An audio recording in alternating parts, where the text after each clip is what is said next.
Island, Sustainable Fashion, Sustainable Lifestyle Island, Social Development. Sobat ISEF, sekarang saya akan mengajak Anda untuk mengunjungi Komite Nasional Ekonomi dan Keuangan Syariah Island yang beranggotakan 15 kementerian, otoritas, dan lembaga. Komite Nasional Ekonomi dan Keuangan Syariah atau KNEKS diketuai oleh Presiden RI dan dibantu oleh Wakil Presiden RI sebagai Wakil Ketua selaku Ketua Harian. Merupakan sebuah lembaga non-struktural yang bersifat independen dalam pelaksanaan tugas dan fungsi wadah kolaborasi, beranggotakan 3 Menteri Koordinator, 7 Menteri, Ketua Dewan Komisioner OJK, Gubernur Bank Indonesia, Ketua Dewan Komisioner LPS, Ketua Umum MUI, dan Ketua Umum Kadin, dengan Menteri Keuangan merangkap sebagai sekretaris yang bersama-sama bersinergi mendorong pengembangan ekonomi dan keuangan syariah nasional untuk mewujudkan visi Indonesia sebagai pusat ekonomi dan keuangan syariah dunia. Island ini akan menampilkan informasi berbagai program, kebijakan, dan berbagai macam produk yang diinisiasi, dicanangkan, serta telah diimplementasikan oleh seluruh anggota Komite Nasional Ekonomi dan Keuangan Syariah.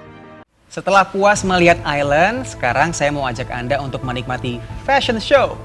Fashion Show sendiri akan dimulai dari tanggal 28 hingga 30 Oktober 2020 yang akan menampilkan beragam karya busana muslim dari perancang busana kenamaan dan keren.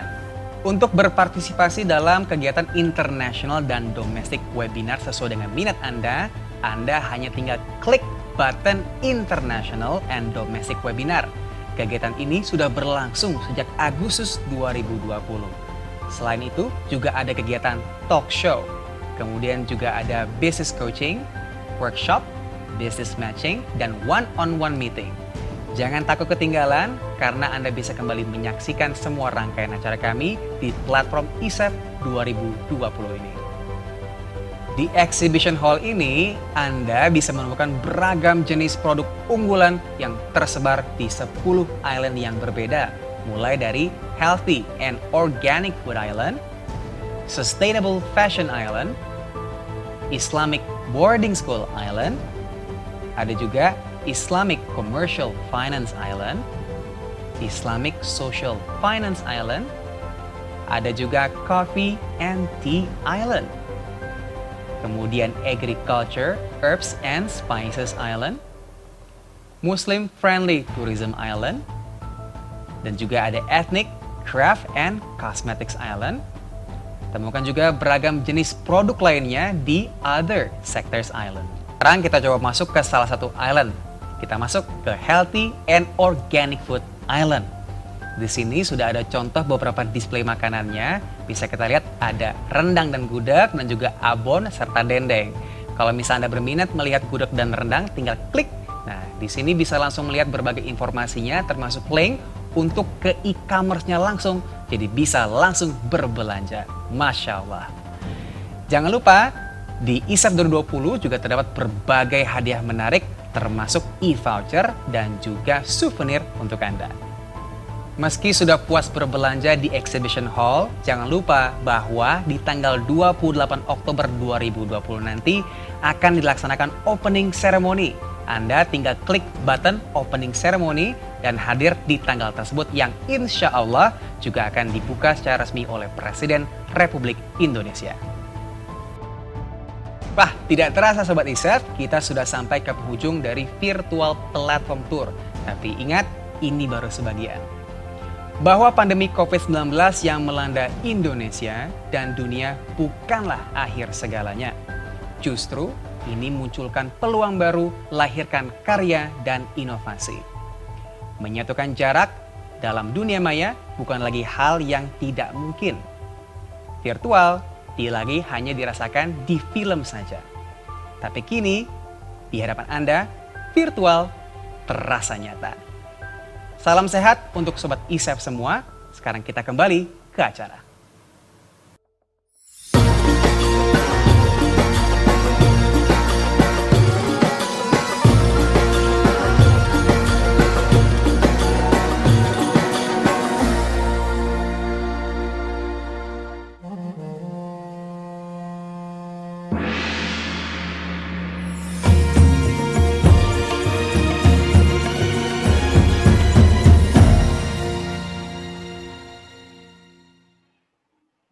Bismillahirrahmanirrahim. Assalamualaikum warahmatullahi wabarakatuh. A very good afternoon to all of us. Excellencies, honorable guests from Ministry of Finance, Bank Indonesia, EIE, and KNKS, respected members of the audience, as well as, of course, respected speakers and panelists. Ladies and gentlemen, let's begin the sessions by reciting the first surah of the Quran, Surah Al-Fatiha. Bismillahirrahmanirrahim.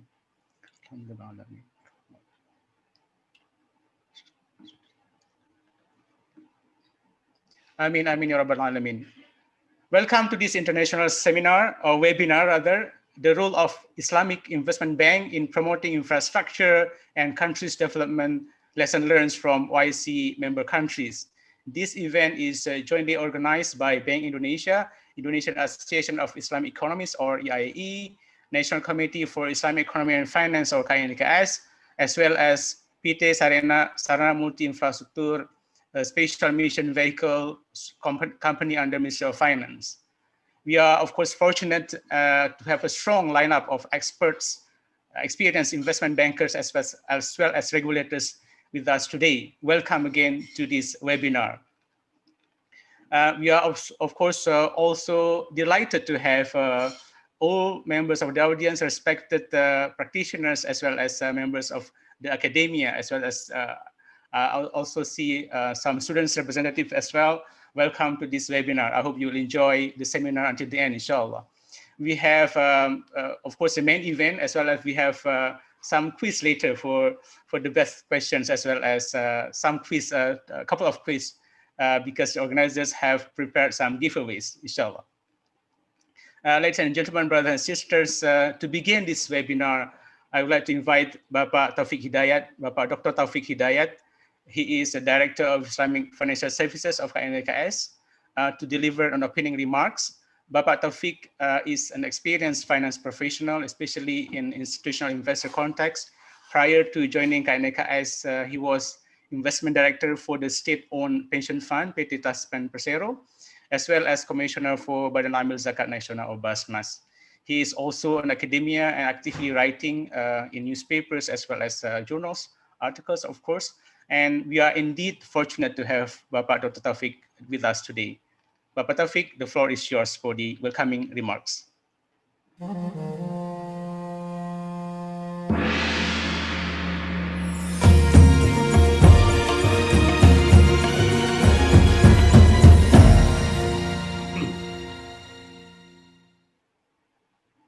Thank you very much, Dr. Lukyan. Bismillahirrahmanirrahim.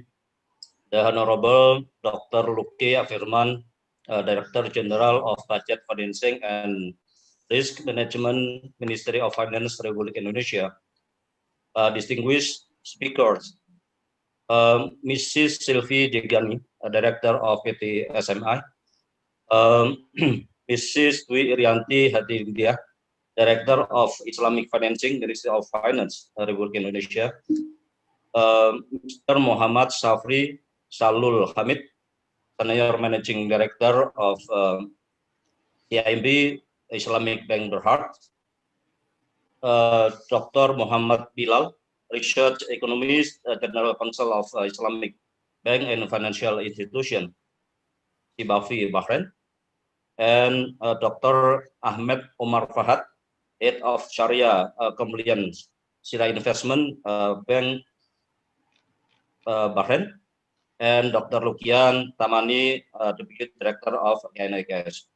Assalamualaikum warahmatullahi wabarakatuh.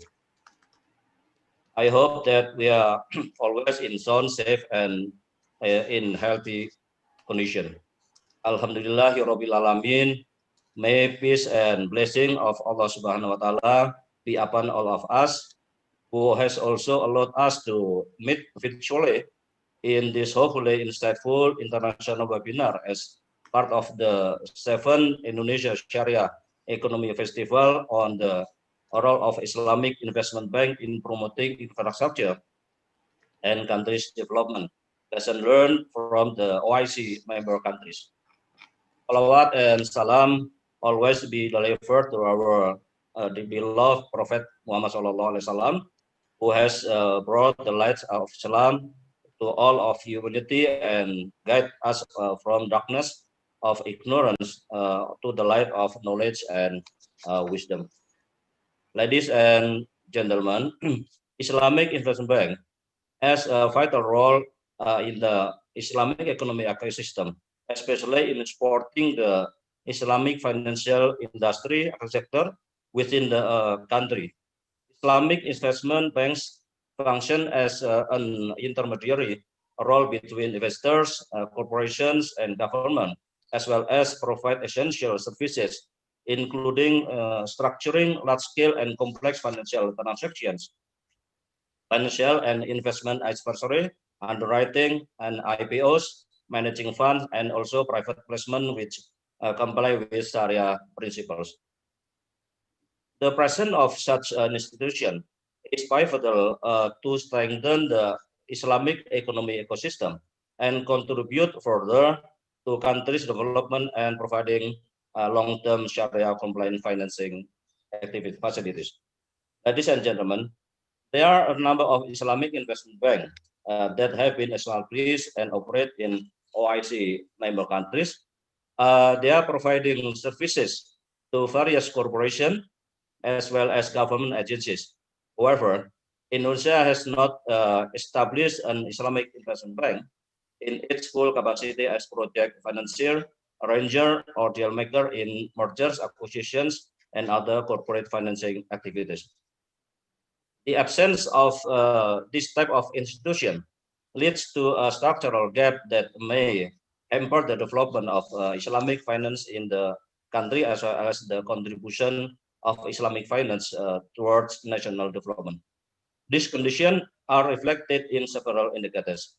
Firstly, the limited financial capacity of existing Islamic financial institutions to prepare and provide funds for large-scale corporate and also infrastructure projects. Secondly, market share of the overall Islamic capital market in the second quarter of 2020 is recorded at 17.7%. Thirdly, the underwriting process of sukuk in Indonesia is primarily handled by a conventional securities company. Therefore, the master plan for Indonesian Islamic finance architecture to the Indonesian Islamic Economic Master Plan 2019 up to 2024 have recommended as establishing an Islamic investment bank in Indonesia due to the hitherto missing capacity in the country. In order to actualize this recommendation, there is a need to learn from other Islamic investment banks from OIC member countries. Ladies and gentlemen, in this international webinar series, we are keen to study and observe how Islamic financial institutions, including Islamic investment bank, contribute to the development of the country and enrich the Islamic financial industry at the global level. In this occasion, KNEKS has invited experts, practitioners, as well as government officials to discuss and explore opportunities for Islamic financing in infrastructure and also countries' development. And most importantly, we need to learn from global best practices of an Islamic investment banking ecosystem to identify potential opportunities and also challenges that Indonesia may face in development of Islamic investment bank. Finally, I would like to convey our special thanks to all parties who are involved in organizing this event, especially the Central Bank of Indonesia, PT SME, Ministry of Finance, and Indonesian Association of Islamic Economists. Our gratitude also goes to all respectable members of the audiences for attending this seminar. Let's pray and hope that Allah Subhanahu wa Ta'ala is and bless upon us so that the programs that we have planned so far could be implemented for the benefit of the people and also country in particular, as well as the global community. Thank you very much for your kind attention. Wabillahi taufiq wal hidayah. Wassalamualaikum warahmatullahi wabarakatuh. Thank you, Pak Lukian. Thank you, Pak Taufik, for your opening remarks. And of course, it's a warm welcome to all participants from overseas as well as from home, and also for all participants. Next in the agenda is a keynote speech by Director General of Budget Financing and Risk Management, Minister of Finance, Bapak Dr. Luki Alfirman. Pak Luki Alfirman is an economist by training. He graduated from Institut Teknologi Bandung in industrial engineering, and then he went to University of Colorado Boulder, where he obtained master's and PhD in economics. He joined Ministry of Finance in March 1995, and from then on, he rose through the ranks to his current positions in charge of managing government fiscal finances. In addition, he is also very active in professional associations, including EIE, where he is the head of trade, investment, and fiscal divisions. Welcome back to the event. And for the keynote speech, please welcome Bapak Luki Alfirman. The floor is yours.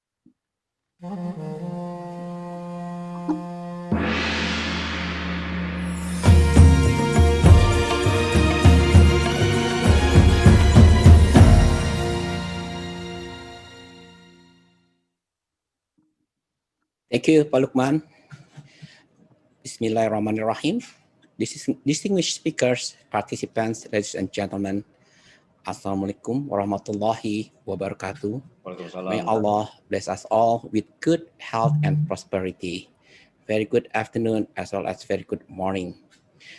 It's an honor for me to be here today to deliver a keynote speech on the prestigious event that brings together experts, regulators, academics, and influential market players to discuss the role of Islamic investment bank in promoting infrastructure and country's development. As a part of the 7th Indonesia Sharia Economic Festival, ISEF, which envisions Indonesia to become a global hub for Islamic economic development. First of all, I would like to greet all of you, prominent speakers, and all participants of this international webinar. I would like to extend my appreciation to the National Islamic Economy and Finance Committee, or CNEX, for organizing and inviting me to today's event.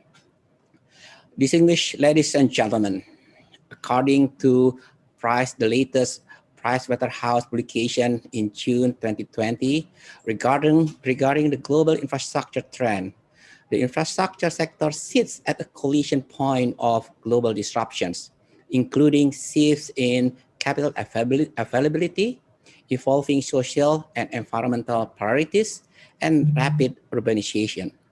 However, the emergence of COVID-19 introduces an altogether new set of challenges. The full impact of the pandemic will take years to play out, and it is expected to reshape the infrastructure industry in 4 ways. Number one, intensifying its focus on operational resilience. Number two, the affordability of infrastructure. Number three, the deployment of new technologies. And number four, the need for sustainability. Successful infrastructure delivery requires close alignment and collaboration between a wide range of participants, including financiers. The aftermath of infrastructure development slowed down to the pandemic. The government needs to set up policies as jumpstart to boost and reshape the infrastructure industry. The pressing global need for substantial infrastructure is widely recognized. Infrastructure is critical not only for meeting basic human needs, but also for supporting economic growth and maintaining quality of life. For population worldwide, upgraded or new infrastructure will be pivotal to the future availability of clean drinking water, housing, busy space, electricity, lighting, sanitation, and other vital resources. Urbanization, population growth, economic expansion, forces that are particularly powerful in developing countries, are making the need for new and updated infrastructure even more urgent. The Asian Development Bank (ADB) estimates that sum of 1.7 trillion US dollar will have to be invested annually in infrastructure across Asia through 2030 if the region is to maintain its growth momentum, eradicate poverty, and respond effectively to climate change. For Indonesia's case, infrastructure development is one of the President's main directives as a strategy in implementing the Nawacita mission and in achieving the goals of Indonesian Vision 2045. Infrastructure strengthening is aimed at supporting economic activity and promoting equitable national development through development of basic service infrastructure, development of multimodal connectivity to support economic growth, urban infrastructure development, development of energy and electricity, and development and utilization of information and communication technology infrastructure for digital transformation. Distinguished ladies and gentlemen, in the future, governments will remain the largest players generating revenue for infrastructure development costs through taxes, tolls, and other user charges. Although users and customers will inevitably pay in the future to benefit from the services that infrastructure enables, government will ultimately continue to fund and underwrite it. This makes closing the gap in less developed countries especially difficult because their governments and citizens generally have fewer resources to contribute to infrastructure than do their more developed counterparts. Some money is available in the form of grants, concessional loans, and the like. But in terms of getting infrastructure development underway, the government cannot finance the needs alone. So multilateral development banks, MDB, international financial institutions, and other sources of private finance will all continue to play an important role. However, it is important not to think of these MDBs and IFEs as playing a substantial gap-filling role. It is more important to focus on how their resources can be used to draw in more resources. As for Indonesia, to achieve the economic growth target of 5.7 to 6.0% per year on average in the Medium-Term Development Plan, or RPGM 2020-2024, an investment of equivalent 2.4 trillion US dollar is required for 2020-2024. Of the total needs, the governments and SOEs, state-owned enterprises, will contribute around 8 to 10% and 8 to 9% respectively, while the rest will be met by the public or private sectors. So in an effort to achieve the GDP growth target in 2020-2024 RPGM, the need for infrastructure spending reaches equivalent 438 billion US dollar, while the government's ability to finance is only equivalent around 162 billion US dollar, only 37% of the total needs. The need for infrastructure development is not only because the financing gap is still substantial, but also it has significant multiplier effect to other sectors. And this is the factor that may attract potential investors as well as capital inflows. For this reason, innovative efforts are needed to encourage public and private entity participation through the what's so-called Public-Private Partnership Scheme, or PPP, and other creative financing schemes. This is in line with the new infrastructure funding paradigm, which makes the state budget or local government budget as the last alternative source of funding. In spite of limitation of funding capacity of the government budget, the government remains committed to accelerate national infrastructure development. This is reflected in the increasing budget allocation for infrastructure spending in our 2020 state budget, which amounts to around 423 trillion rupiah. In addition, various initiatives were also carried out by government to increase infrastructure financing capacity, among others, by using the infrastructure project financing scheme through Sukuk Negara, in addition to other various sources of financing. The role of Sukuk Negara in project financing, or we call it Sukuk project, has also increased significantly. Total Sukuk Negara project financing during the period 2013-2020 has almost reached around 118 trillion rupiah, with a total of around 30 or 3,000 projects in 8 different line ministries across 34 provinces. Some in public sectors which were financed by Sukuk Negara are, among others, railway lines, railway stations, roads and bridges, university building, Islamic school buildings, asrama haji, and so on. Another creative and innovative financing to boost infrastructure development is Green Sukuk. Green Sukuk is issued to finance eligible green projects in accordance to Green Sukuk framework, as well as to support sustainable development as a part of Indonesian commitment to reduce the greenhouse gas emission by 29%, as usual, or 41% by international support by 2030. This is our commitment in our NDC following up our ratification of our Paris Agreement.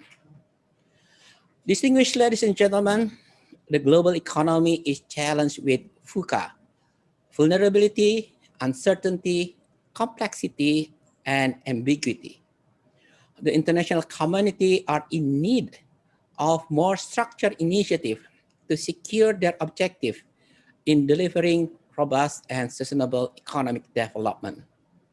The lack of infrastructure support make the effort to bring prosperity to the people even become harder. Henceforth, amidst the shortcomings we are experiencing, more innovative initiatives are required to take place, which offer more opportunities for us to develop. Today's topic to discuss about the role of the Islamic Investment Bank is very monumental, is very relevant, since its existence would provide governments as well as the Islamic finance industry with wider ranging infrastructure and instruments to support the development. Also, the role of Islamic Investment Bank is also essential to outreach and building up market perception towards an Islamic economic and finance system that is supported by broader investment base. The Islamic Investment Bank is also expected to carry out multiple objectives which address challenges in many fronts, including infrastructure development and at the same time liquidity market infrastructure that is expected to improve the risk-taking capacity of the Islamic financial players in withstanding unforeseen market shocks. I do hope that today's discussion will also consider the objective and initiative that have been set by the government and regulator so that the development of Islamic finance industry in Indonesia can run harmoniously to further boost not only infrastructure development, but also to bring prosperity for the Ummah. Further innovation in many areas of products, regulatory, market infrastructure, investor basis, education is a must. Consequently, we should provide our best effort to develop the Islamic financial industry. Finally, I would like to congratulate EKS and all strategic partners for their admirable continuous effort in providing discussion opportunity through this international webinar. I hope this event would confer me with many fruitful thoughts, ideas, thinking, so that the growth of Islamic financial industry will be more considerable, both in terms of quality and size of the prosperity of our countries, so that we all can play a significant role to the development of Islamic finance globally. Thank you. Billahi taufiq wal hidayah. Wassalamualaikum warahmatullahi wabarakatuh. Waalaikumsalam warahmatullahi wabarakatuh. Assalamualaikum warahmatullahi wabarakatuh. Thank you so much, Bapak Luki Al-Firman. And clearly, he mentioned that there is a financing gap in infrastructure development at the rate of 438 billion US dollars, and where the government is contributing only 37% of it. And clearly, there's a room for private sector participations in filling up the gap in infrastructure development. Thank you so much again, Pak Luki Al-Firman. Now, before we move on, we need to have a brief photo sessions. I would kindly request all participants, especially the keynote and opening remarks speakers, as well as all the panelists, to open the video, your Zoom camera, and be ready for photo sessions. I will make a countdown. 3, 2, 1. Smile. Dr. Omar. 3, 2, 1. Once more, final one. 3, 2, 1. Thank you so much, all participants. Bapak Luki Firman, if you would like, Bapak Luki, if you would like to say, most welcome. But otherwise, if you have other commitments, it's up to you, Pak. All right. Thank you so much again for the welcoming remarks as well as keynote speech just now.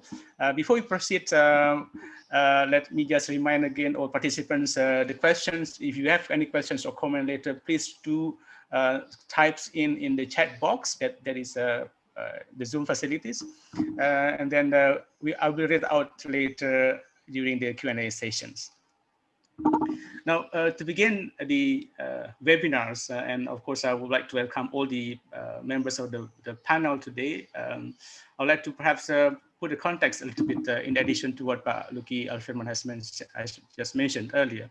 Now, if you look at in the case of Indonesia, for instance, the past year, the rapid pace of development and infrastructure projects that we have was accelerating and promising at the same time.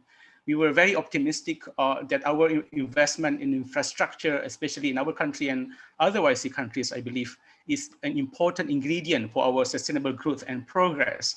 The World Bank, for instance, estimated that there is a gap that we need to fill in investment in infrastructure facilities in the regions of 500 billion US dollars. Now, despite this pandemic, although it is something that we have to deal with, and despite our efforts also to find a cure as well as effective solutions to the economic recovery in the aftermath of COVID-19, we must keep our medium and long-term perspective in place. For instance, our need to fill this gap in healthcare, regional disparity in terms of public facilities in Indonesia, as well as connectivity between islands. Indonesia as an archipelago requires this kind of solid, strong interconnectivity between our people and regions. So this is the requirement that still need to be considered despite our efforts, hopefully short-term efforts to fight the pandemic of COVID-19. Now, it is indeed at this moment the right time to reflect on the situation, our infrastructure gap, and also to explore all sorts of possible models and solutions that perhaps Islamic finance could offer to our country's economic recovery and development. Now, we are excited, of course, to have a credible panel today who will share their vast experiences in addressing the challenges faced by institutions providing long-term financing to meet a growing demand for state-of-the-art or the least decent infrastructure for countries like Indonesia or other OIC member countries. Now, for many OIC member countries, I believe it seems that fixing infrastructure is a sure path to becoming a developed nations. No doubt about it, but of course, we need to consider other priorities as well. But no doubt that infrastructure is a key foundation for our the future development. Now, first, in the panel, I would like to invite Ibu Dwi Irianti Hadiningtyah as the first presenter, and then we'll have the second one will be Ibu Sylvie Ghani, and then we'll have Dr. Muhammad Bilal, and then Dr. Ahmed Umar, and finally we'll have Encik Muhammad Safri. Now, before I invite Budwi, I would like to read a little bit about her profile. She is currently Director of Islamic Financing at Ministry of Finance. She oversees the issuance of government sukuk since the beginning, including the world's first retail sukuk, as well as the sovereign sukuk, SBSN, and also, of course, the latest one, the sukuk tabungan or savings sukuk. Now, Indonesia currently is the largest sovereign sukuk issuer, and in its 15 series, as well as the sukuk retail is in the 13 series. Ibu Dwi earned her bachelor degree in law from University of Diponegoro, as well as master's in economics from University of Delaware in the United States. She has been involved in developing sukuk negara since the very beginning, including the preparations of the contractual and legal documentations. Now, without further ado, I'd like to invite Ibu Dwi to present her presentation. Please welcome.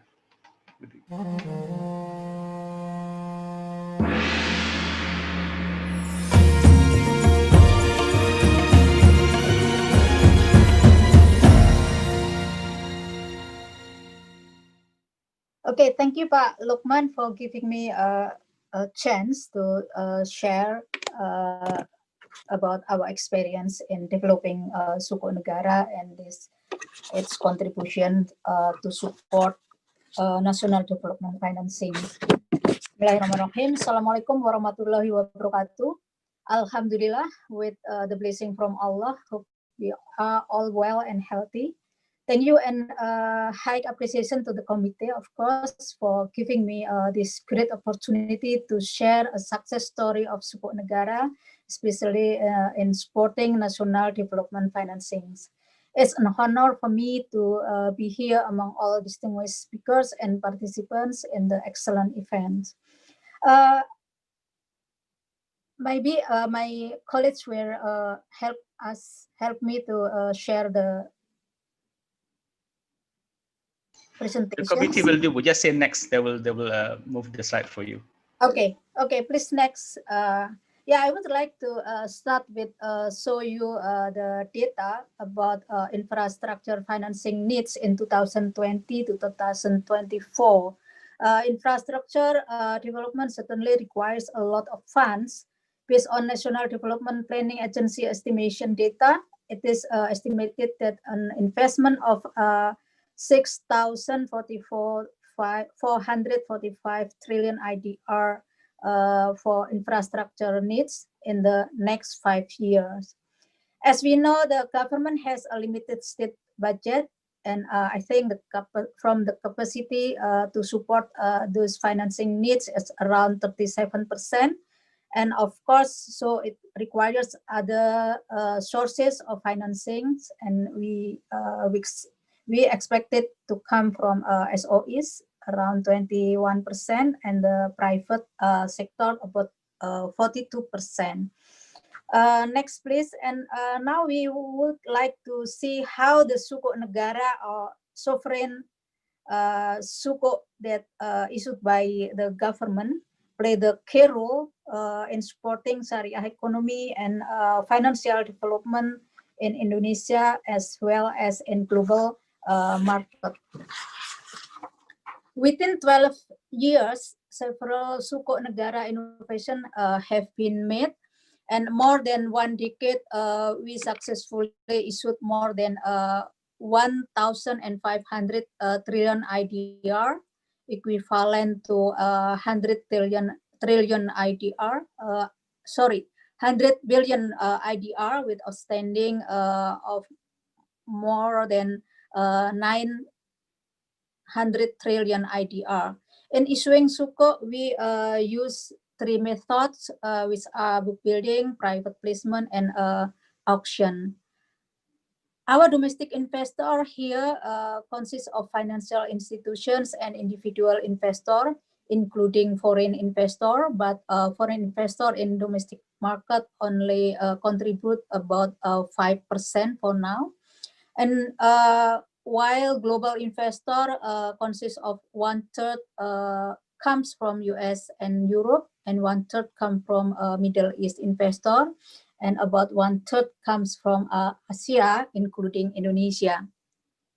In terms of Sharia structure, we have been developed 4 types, which are Ijaro sale and leaseback, Ijaro al-Khadamat for hedge fund suko, and Ijaro asset to be leased that currently we use for almost the whole series, and Wakalah for global suko.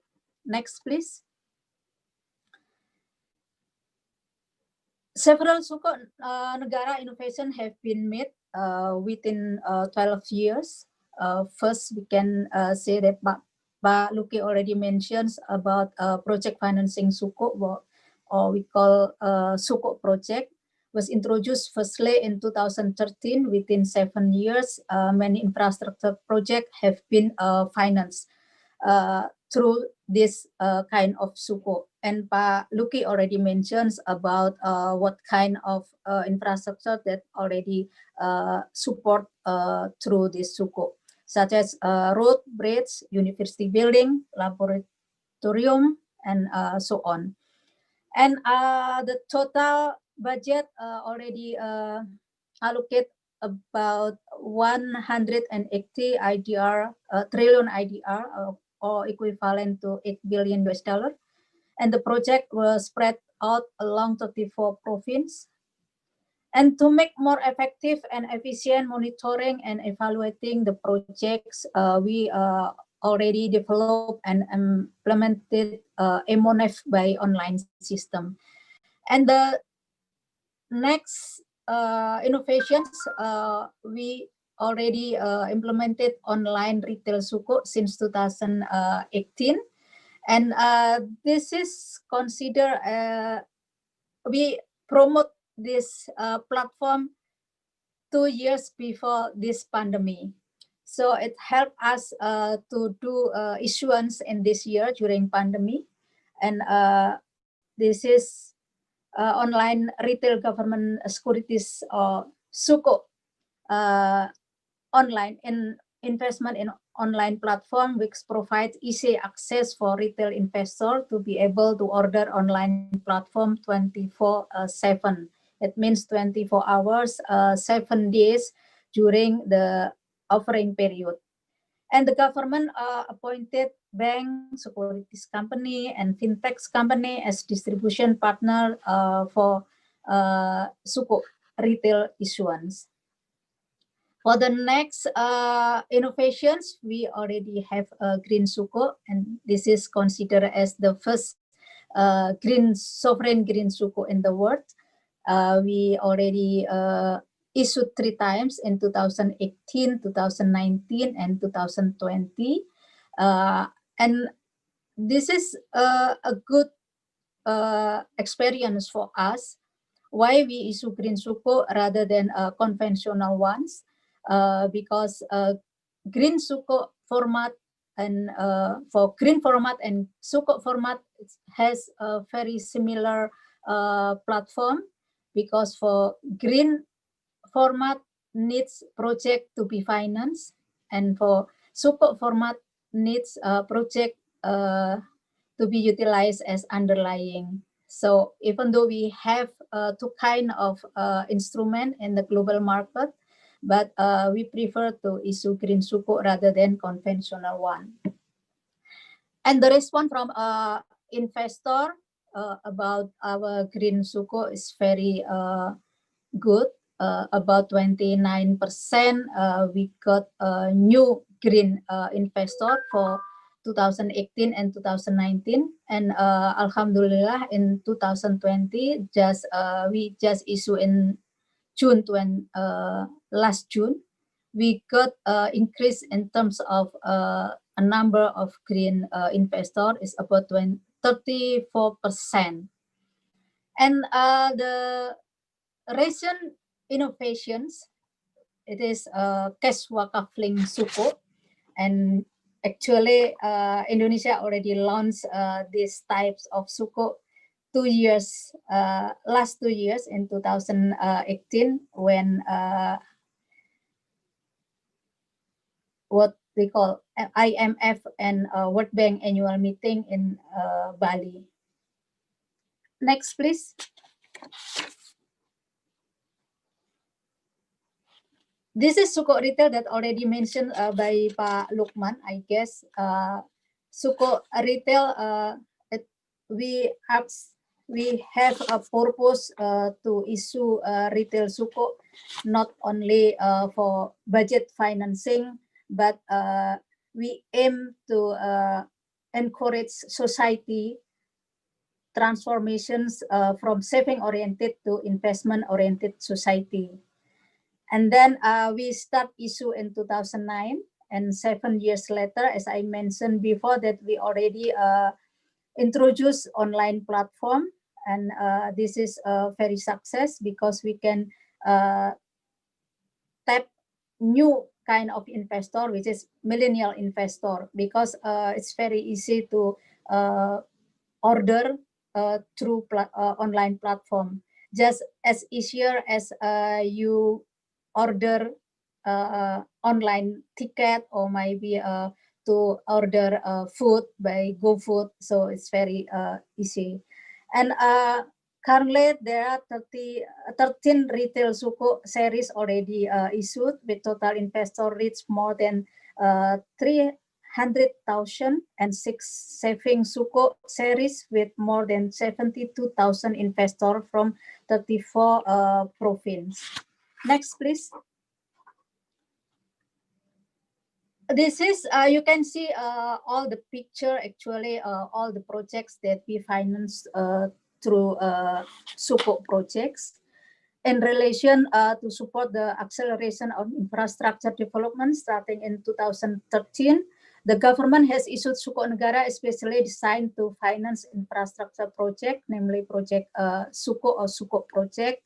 Total project financing is already mentioned before, 118 trillion IDR, and total round of project around 3,000 projects in 8 lines ministers.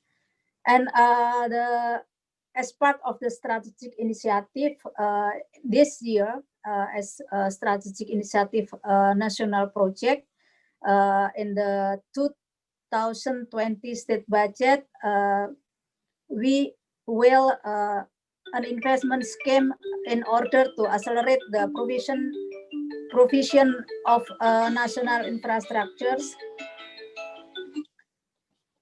Sorry, just a minute. Pak, saya lagi presentasi, Pak. Mohon izin.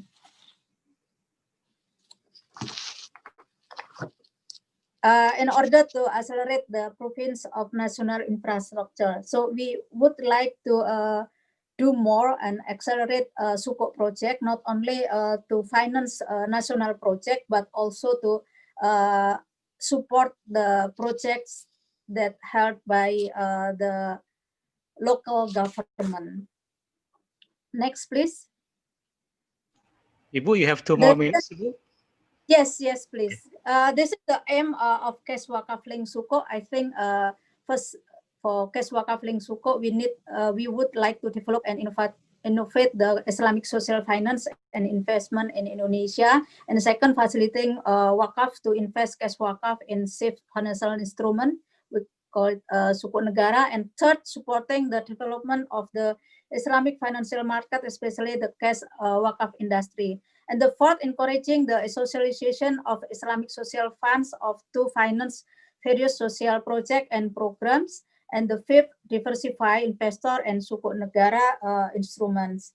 Last, encouraging the diversification of the Sharia banking business through optimizing the role of Sharia Suko. The next is the last slide. Hopefully, just show you the case study of Cash Wakaf Link Suko series SW1. The size is 50 billion IDR and equivalent 3.5 billion. And the format is non-tradable with akad wakalah. And this is through private placement and raising fund in 2 years. And project majority is to build the renovation and medical equipment procurement in Wakaf hospital. And the coupon that we pay for every month will be utilized to free cataract surgery for Duafa at Ahmad Wardi Hospital, which is in East Java, and to buy ambulance to support this social project. Hopefully, we can continue with Q&A, and it is, I think, time to put strategies and plans into actions, because this weeks and Friday, we would like to launch the next cash wakafling suku retail. Will launch by our minister, and may Allah bless you all. Thank you. Amin ya robbal alamin. Thank you. Wassalamualaikum warahmatullahi wabarakatuh. Assalamualaikum warahmatullahi wabarakatuh. Thank you, Bu Dwi. So this Friday, Bu, yeah, the second cash wakaf. Yeah. Yes, inshallah for retail wakaf.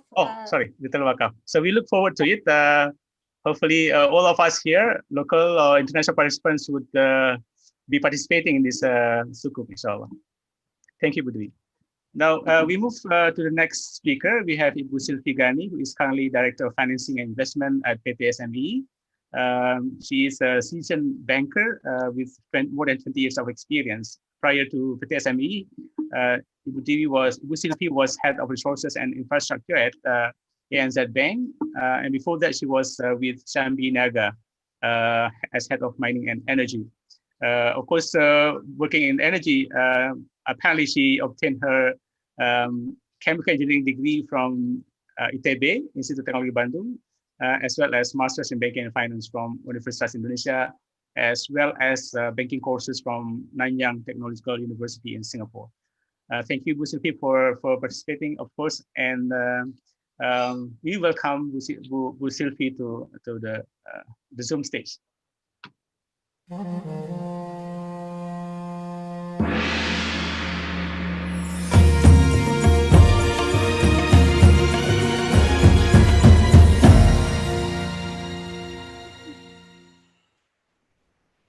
Thank you, Pak Lukman. Assalamualaikum warahmatullahi wabarakatuh. Waalaikumsalam warahmatullahi wabarakatuh. Good afternoon, distinguished speaker and participants, ladies and gentlemen. It's a pleasure for me to be here today and speak in this forum. Is there any presentation here, Pak Lukman? Yes, Anyone? yes, yeah. Okay. Okay, so let me start my presentation today with introduction of SMI and who we are and what we do. Next, please. Next, please. So, SMI is the state-owned enterprise owned by 100% by the government of Indonesia via Ministry of Finance. SMI was established in 2009 and one of the special mission vehicles under the Ministry of Finance. Our mandate is actually to support acceleration of infrastructure development in Indonesia. So in order to perform our mandate, we have various type of product in supporting the infrastructure development, from the project development and advisory to the financing and investment. So we have a strong collaboration with our stakeholders, strategic partnership with domestic and international institutions, such as the government, ministries, SOEs, and private who are our client, and also the multilaterals, bilaterals, and funds who support us in the funding for this project. So SMI missions is actually to be the catalyst for the infrastructure development. And in order to achieve that, we aim to be the market maker by creating the coding in effect and become the ecosystem enabler that enable the infrastructure development ecosystem. We aim to be the development partner in this case, and also we aim to be a promoter for the sustainable development. So our rating for the local rating is AAA, and we have international rating of BBB, which is sovereign rating. Total asset up to now is 5.45 billion. Our sectoral coverage span from the physical infrastructure to the social infrastructure. Next, please.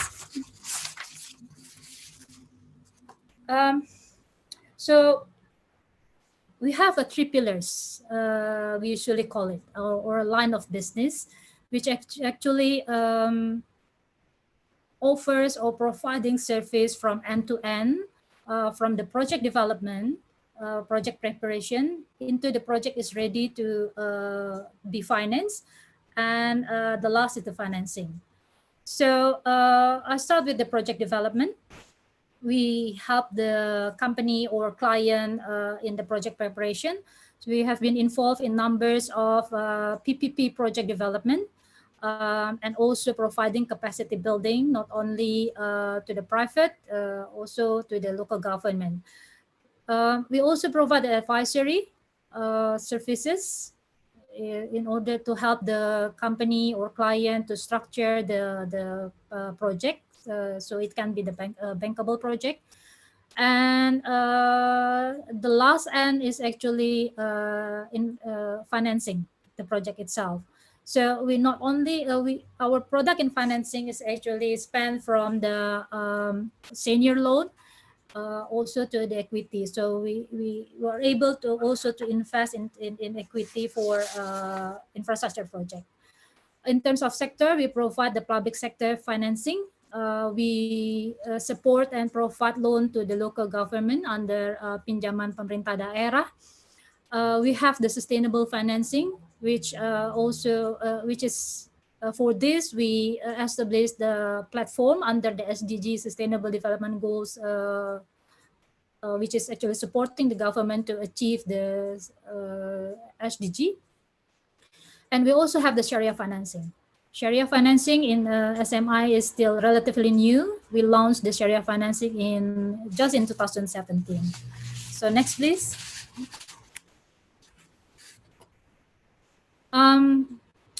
Our commitment and outstanding for financing up to now, up to July 20, is actually achieved $6.8 billion. With the outstanding is around $4.5 billion. So in terms of outstanding by product, as typically for the infrastructure financing, which is mostly project finance, our outstanding by product predominantly is an investment loan, and if you look at here, that the Sharia financing contribution still low, which is slightly less than 5%. I think that's because the Sharia financing in SMI is just been established in 2017, but we see the more opportunity for Sharia financing here, leveraging our conventional balance sheet and conventional relationship. So next, please. So this is our financial performance as of July. If you can see here that despite this pandemic, we are still able to book the net profit positive in July. And also the asset growth in 2020 with the manageable loan portfolio. So our NPL now is still relatively low. So our NPL now is around 1%. Next, please. Next. So let me share with you the complexity of infrastructure finance.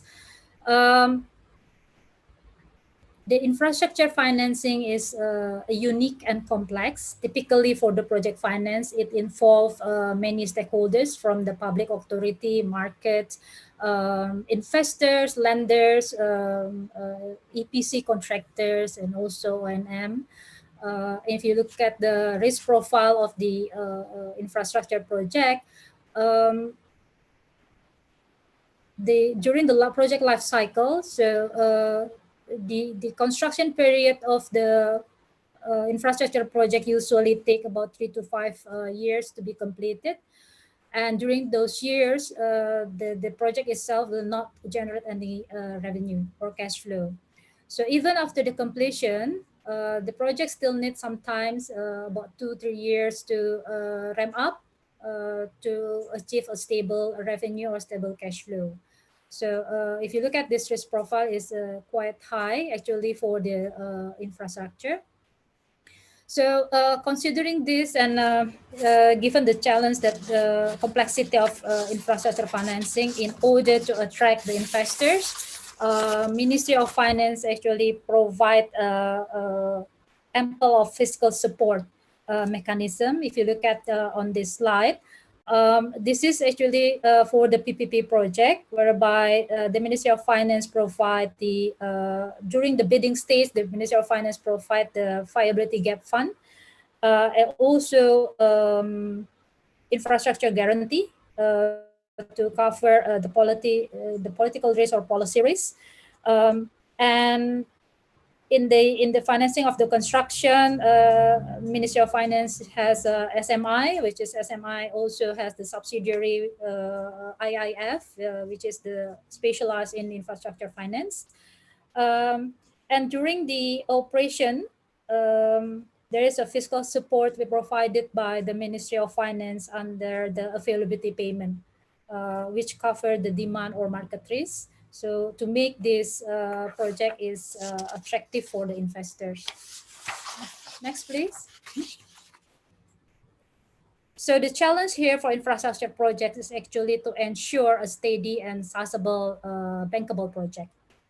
So we identify some factors, key factors to make the infrastructure project to be bankable, which consists of the thorough due diligence. This is a key one. Given that the project has to be sustained and to be able to serve themselves, especially for the lenders and for the investors. Other than thorough due diligence, the proper documentation and deal structures is also important. That's on the project preparation. Robust right to payment is also one of the key, which is can attract the investors. Well-structured concession right, appropriate covenant funding structure is a key for lenders. Next, please. Another challenge for the infrastructure project that we are dealing with, and based on our experience, is I took this example from the PPP scheme projects. So during the project preparation, it's very important to have these 4 things: legal compliance, fiscal acceptability, feasibility, and bankability in place. So the project can attract the investors and also as well as the lenders to finance the project. So a few enhancements can be provided to enhance the project bankability. We have to ensure the affordability from project owner. For the PPP project, the project owner is usually government contracting agents. So the commitment from the government is very important in providing all the approval or the license required for the project to be developed. And also the GCA or the government contracting agency has to have fiscal capacity. The project sector maturity is also important. The sector that is infant probably still need more policy in place to support this project. Another one is related to the feasibility. Potential project risk has to be covered. Demand, construction, operation risk, which is typical for the project finance. And last but not least is actually the project sponsor guarantee is also important. So the project sponsor guarantee has to have the capacity to be able to fund and to develop the project. So next, please. So, so what's the role of SME then to provide the solution for those challenges? SMI is actually with the three pillars that we have, we could offer the project development services. We help the company or client from the project preparation by um, prepare the feasibility study, prepare the structure of the project itself to be attractive, and mitigate all the risks that the project has. We use a blended finance because we have various of financing products, not only conventional but also Sharia. In conventional itself, we have the from senior loan to equity products. So and we also use the leveraging our partnership with the bank partner that we have, multilateral. So synergy and collaboration with the relevant stakeholders, and also provide the capacity building activity. So in the several projects that we have, we work together with the multilaterals to provide the technical assistance for the project, such as renewable biomass, for example, which is still relatively new for Indonesia. Apologies, Bu Sylvie, you have 2 more minutes. Okay, sorry. Okay, thanks. Next, please. So I'll go directly to next because the time is limited. So I'll go directly to next. Next. Yeah. So this is the, if you look at here, this is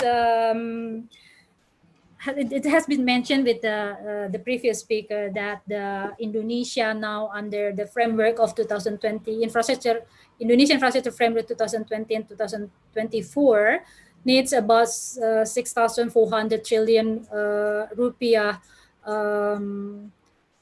funding to fund the infrastructure development. So while the government is only provide about about the 43%, sorry for the about the 43%, 43%, and the remaining one will be provided by the sector and SOE. So next. So how we could finance this gap is actually, I see one of the opportunities, it has had a hedge fund. The government needs the fund while actually there is an accumulation of hedge fund which can be utilized or could be utilized to support the infrastructure development. Next, please. Another opportunity that we look at is actually Sukuk. Until now, the government has issued about 868 trillion of Sukuk, and in terms of the corporate is also there is a growing issuance of Sukuk for the private and corporate. So Sukuk is could be one of the alternative fundings for the infrastructure development because it's sizable. The issuance can be in the sizable amount. Next, please.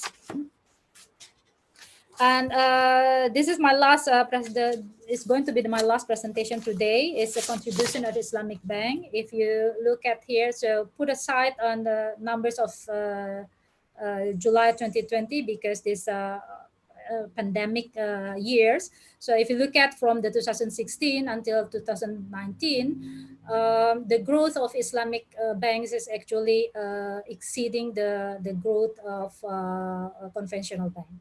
So I see that there will be a lot of more opportunity here given the needs and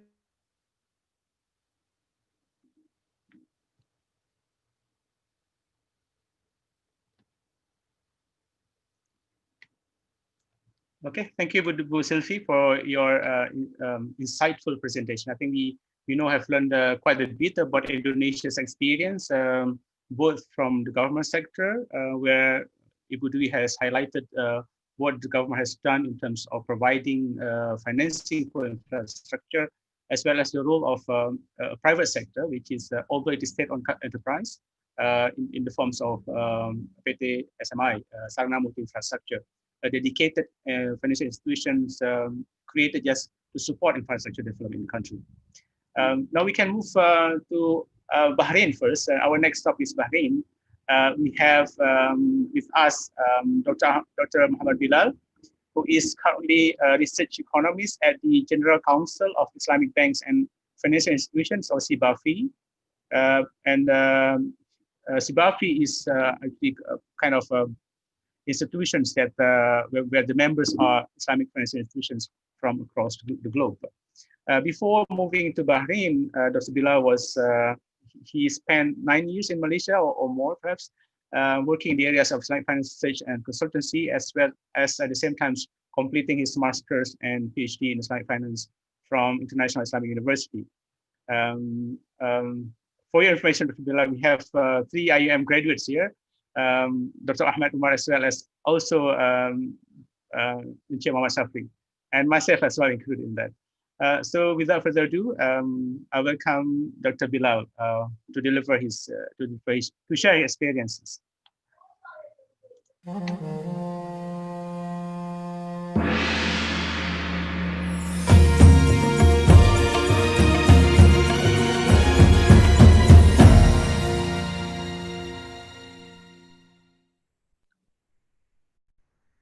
Bismillah ar-Rahman ar-Rahim. Assalamu alaikum wa rahmatullah, and a very good morning and good afternoon to everyone.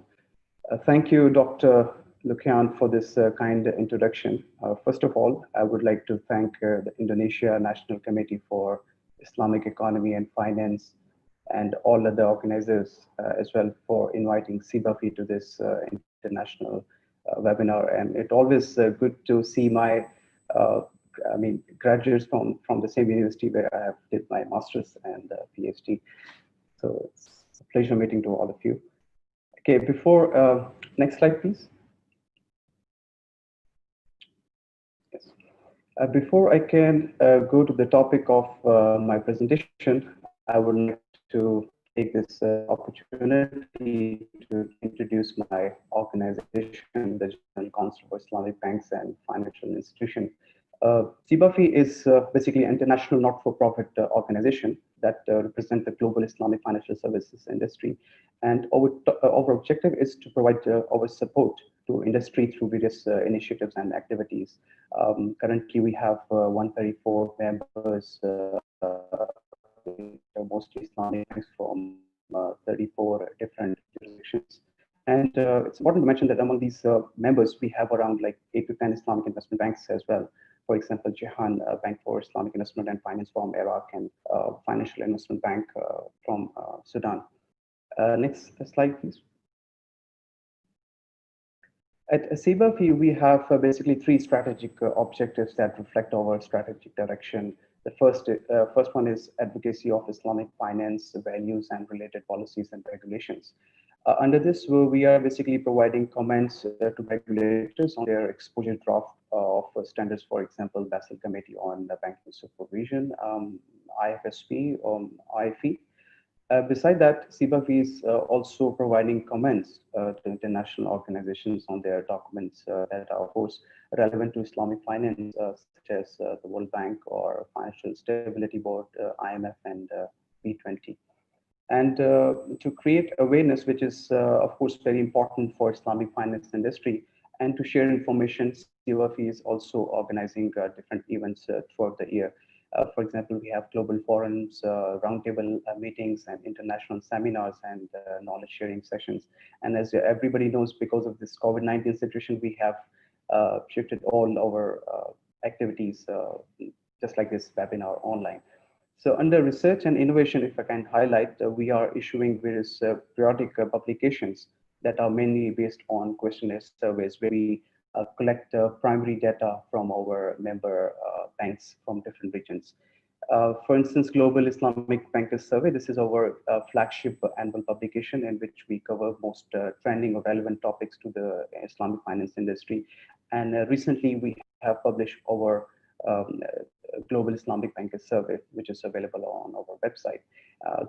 Other than that, we have joint publication with World Bank on corporate governance. We have our regular in focus sessions and publications, and we have CBAFI briefings. Next, please.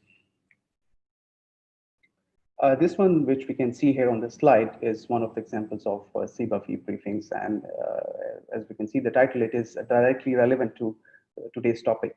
In this briefing, I want to share some of the highlights. We have identified the contemporary challenges of infrastructure financing and how Islamic finance offers a viable solution to fill in the infrastructure financing gaps in the Muslim countries, which these gaps are already highlighted by our keynote speakers and some of the participants.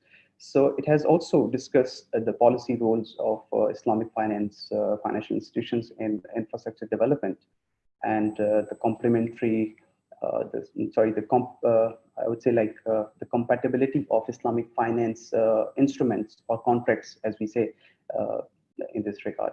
And for this, we have conducted a survey with our member Islamic banks that also includes Islamic investment banks to take their opinion on the subject. And lastly, some policy recommendations for governments, regulators, and Islamic financial institutions. And for our audience, interest, this briefing is accessible through our website. Next, please. Generally speaking, the public infrastructure projects in GCC are mostly financed by the government through their development funds. For example, when they are going to develop highways or railway projects, seaports, or say airports. However, we have many examples where Islamic investment banks are financing infrastructure projects in the private sector, mostly real estate.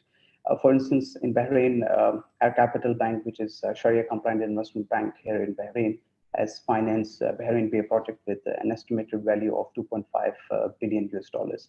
Another project is the Deir al-Muharrak project, which was financed by Kuwait Finance House, along with some private investors with an estimated value of $3.2 billion US. And in many cases, Islamic investment banks from Middle East and MENA region are also financing infrastructure projects outside the Middle East, like in Asia and Africa region. If I can share an example for Middle East, there were two Islamic investment banks, one Al-Raji Banking and Investment Corporation from Saudi Arabia, and IICG Islamic Investment Bank from UAE. These two banks combined, they have financed $92 million US bridge financing facility that was based on Istisna contract. And the financing was given to the Hub River Power Project in Pakistan, which is in Asia, to purchase and install power turbine for the project. Next, please. Now, looking at the challenges, though we know that there are growing demand of infrastructure projects in the Middle East, like in power sector, especially green energy, water, transport, and health sector. But we see there are some barriers also that are hindering the flow of global and regional liquidity into Middle Eastern market and MENA region. And I would say that even for MENA region, because the situation is much different. International finance, if we see, are also looking to gain exposure to infrastructure sectors for obvious reason. They're looking for a stable source of long-term income. But there are some challenges that Islamic financial institutions are facing in this region and MENA also. For example, liquidity limits. I think that limited funds are available to invest in large and long-scale infrastructure project can be felt almost throughout the region. Like when we talk about projects which are over $1 billion US mark, there's very limited interest we see at the moment. And of course, with the addition of COVID-19, I think the situation is not going to improve in near future.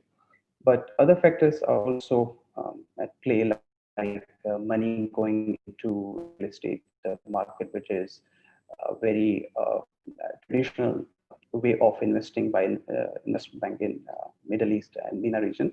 and government securities such as treasury bills. Under regulatory restriction, if we see capital adequacy requirement is another challenge for Islamic financial institutions when we consider their greater exposure to to investment in infrastructure sector. Yeah. Although traditionally Islamic investment banks in MENA region have high capital levels, but with the minimum capital adequacy ratio, which is required in Basel III, has constrained to some extent, if not much, the availability of financing for infrastructure projects. Public procurement is another challenge, of course, faced by Islamic Investment Bank in some of the Middle Eastern countries, where we see the procurement framework and process by the government for infrastructure projects are not that transparent and competitive. And also in some cases, we have seen that they do not allow for multiple parties to bid for infrastructure projects. Political and security risks are also big challenges for infrastructure project financing and as well as for project operations because it does not allow the project to continue with the same speed. As we know, in case of political turmoil or where we have a law and order situation in the country, it's very hard to complete a long-term project, which is a large-scale infrastructure project. Some examples of regional countries we can see from, for instance, Yemen, Syria, and Egypt, where we have very limited or no infrastructure financing by Islamic investment banks. Moving forward, please next slide.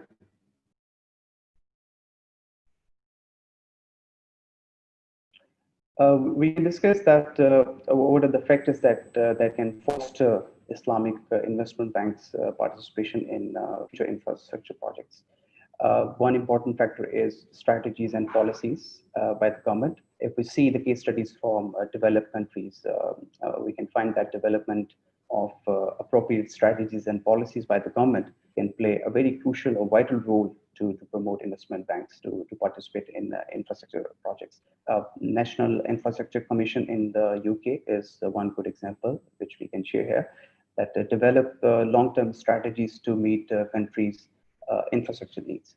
So it is also recommended that the government should develop long-term strategies, and then they can divide those strategies into medium and short-term plans that can specify the needs of infrastructure development. Under legal and regulatory framework, one important factor is sector-specific laws. Given the uniqueness of different infrastructure sectors, for instance, there may be a need for laws and regulations to cater the specific features of each sector. Like if you talk about infrastructure sector, for example, we have seen that in Nigeria, the government has a set of acts for different infrastructure sectors, like in the Federal Highway Act and Nigerian Port Authority. And in Saudi Arabia, we have Electricity and Cogeneration Regulatory Authority. And if we look at Malaysia, they have Energy Commission to regulate the power and gas sectors for the infrastructure development. Dr. Bilal, remaining 2 minutes for you. Sure. Thank you. The second factor is of public procurement rules. I think to facilitate Islamic investment banks, the government can develop a procurement framework and processes that are more open and competitive. And it should also allow for multiple parties to bid for infrastructure projects.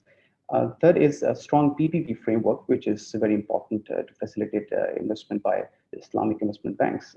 The importance of PPP has already mentioned by one of our speakers.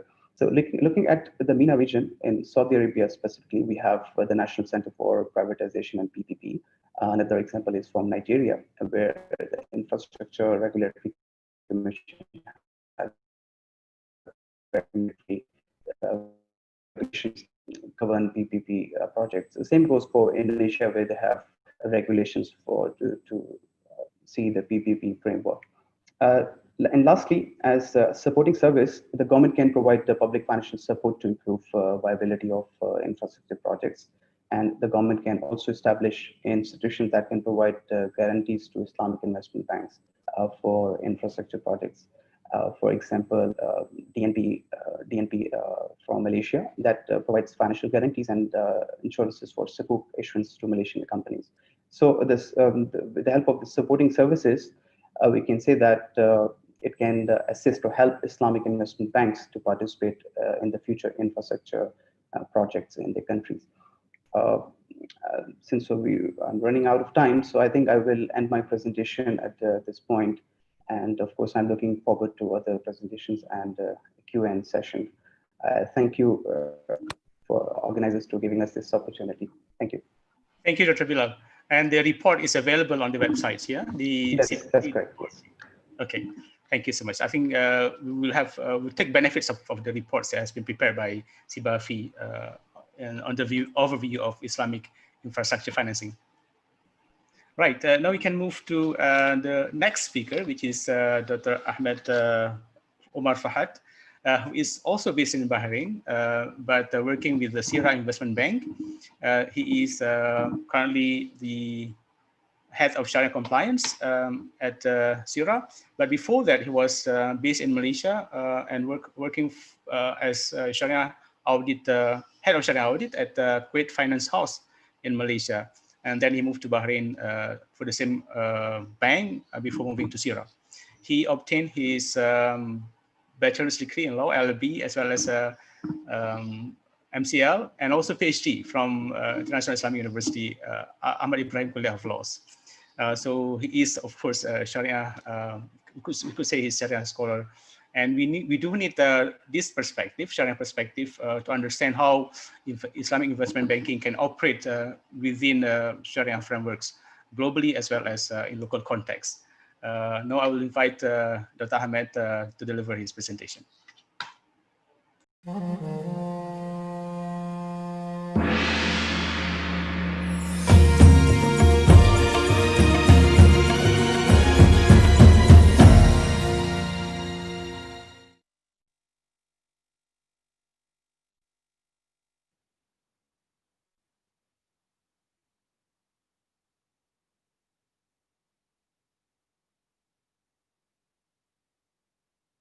We still can't hear you, Dr. Ahmed.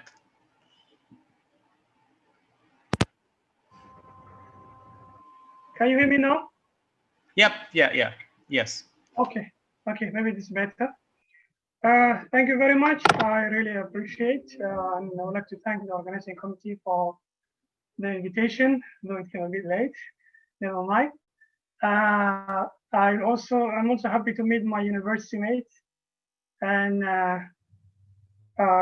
I'm glad to be part of this conference. And first of all, I would like to congratulate the organizing committee for choosing this important topic. And shall we share the slides, or we should? Or we don't have it available at the moment. Yeah. Okay, no problem. I think it's very small to see. As we all know that every country needs an infrastructure development for sustainable economic and social well-being. So the topic is very important, but from my perspective, I will not be going into specifics and details. I will be addressing general challenges or mismatches between the perception or the expectation from the Islamic investment banks and the reality on the ground. So I won't be talking on Sharia issues per se, but I'll be addressing specific issues from bankers and practitioners' perspectives vis-a-vis the expectations from Islamic banks and Islamic institutions, right? So we all know that this choice of this topic is very crucial, as everyone knows how important it is. Most of the OIC countries, as we all know, that they have potential economic potentials, but due to lack of infrastructure and other capacities, they cannot take advantage of those resources. If we take one example, for example, you may have farmers in any of the OIC countries, being in Asia or in Africa, where those farmers maybe are producing agricultural products which is needed, but due to lack of infrastructure development in those OIC countries, it is difficult for those farmers to take advantage of those resources that they have, which sometimes in some cases lead them to abandon this production, and as a result, those farmers will remain poor. So it's important that we highlight the infrastructure development in this session and also in other sessions, and maybe we go deeper into it, right? If I take one example, I'm from Djibouti. If I were to travel, if I want to travel from Djibouti to one of our neighboring countries, the air transportation cost is more expensive than traveling, let's say, to Bahrain or to Turkey or to another outside countries. That's because those countries are lacking the required or needed infrastructure facilities in place. Next. So as I said, I'll be talking from practitioner's perspective. So and the general challenges from outsider perspective, we expect from Islamic banks, being as a retail or investment, among other objectives, that it should be working or should be helping in achieving the socio-economic objectives or well-being of Islamic society, or the Ummah, as we call it. In terms of their product and services, because that's one of the questions we'll ask, from regulators' perspective here in Bahrain, Islamic investment banks may undertake transactions without restriction when dealing with the government of Bahrain or its agencies. And for the corporate sector, subject to whatever limitation the regulatory authority may impose, any of the Islamic financing or investment products could be utilized to offer to the clients. Next. Again, subject to whatever parameters the respective regulatory authority might require to be complied with, Islamic investment banks could deal or could invest in any area that the conventional counterparts could invest. The only difference is that Islamic investment banks should comply with Sharia principles when it comes to the permissibility of the invested activities, economic activities, as well as the process of doing the investment and also achieving the investment goals. These are some of the examples where Islamic investment banks could do. I don't have to go into details because I've seen some examples in the previous presentations. Next. In investing the activities listed above, the suitable Islamic banking product will be used, and the relevant banking personnel or those in charge of what you call it, the product development or client relationship managers or investment personnel will determine, together with the potential clients, what is the best product that serves their purpose or can help them to achieve the objectives better. It's to be highlighted that choosing appropriate product is not an easy thing, because you require the structuring of those products to be compliant with the Sharia principles, with the relevant applicable rules and regulations, and from financial, from risk, so many aspects. So structuring takes a lot of time. Approvals also take a long time, because you got to get approval from all the stakeholders, Sharia board, legal, risk, so on and so forth, as well as the documentation process could be challenging and time-consuming. But if the right experts are in place, those challenges could be overcome. So if the Islamic Investment Bank has the financial ability and the experts in those specific fields, it will be easy to manage the challenges and to allocate to choose what are the appropriate or suitable products, Islamic banking product, or to propose infrastructure projects. Next. Now, coming back to the socio-economic objectives which Islamic banks should be working to realize, the question is, are the socio-economic objectives a priority for bankers as well as shareholders' perspective vis-a-vis Sharia board and other stakeholders, because this is where the mismatch of expectation and reality normally comes from. Okay, the answer to that, which one will be prioritized, either socioeconomic goals or whether or not those socioeconomics are priority or not, will depends on who actually you discuss those questions with.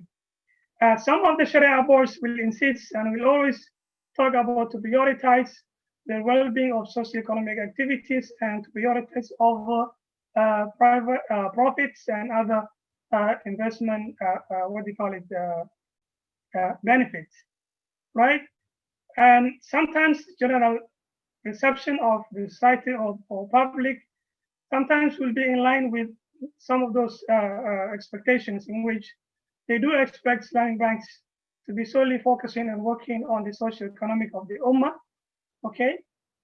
But if you ask the bankers or the practitioners whether or not they're thinking the same way or not, will remain to be seen, right? We all know that Islamic banks, whether retail or investment, they are not charitable institutions. They are profit-making institutions as well. So those people who are in charge with the bank, they do have a KPI to be met.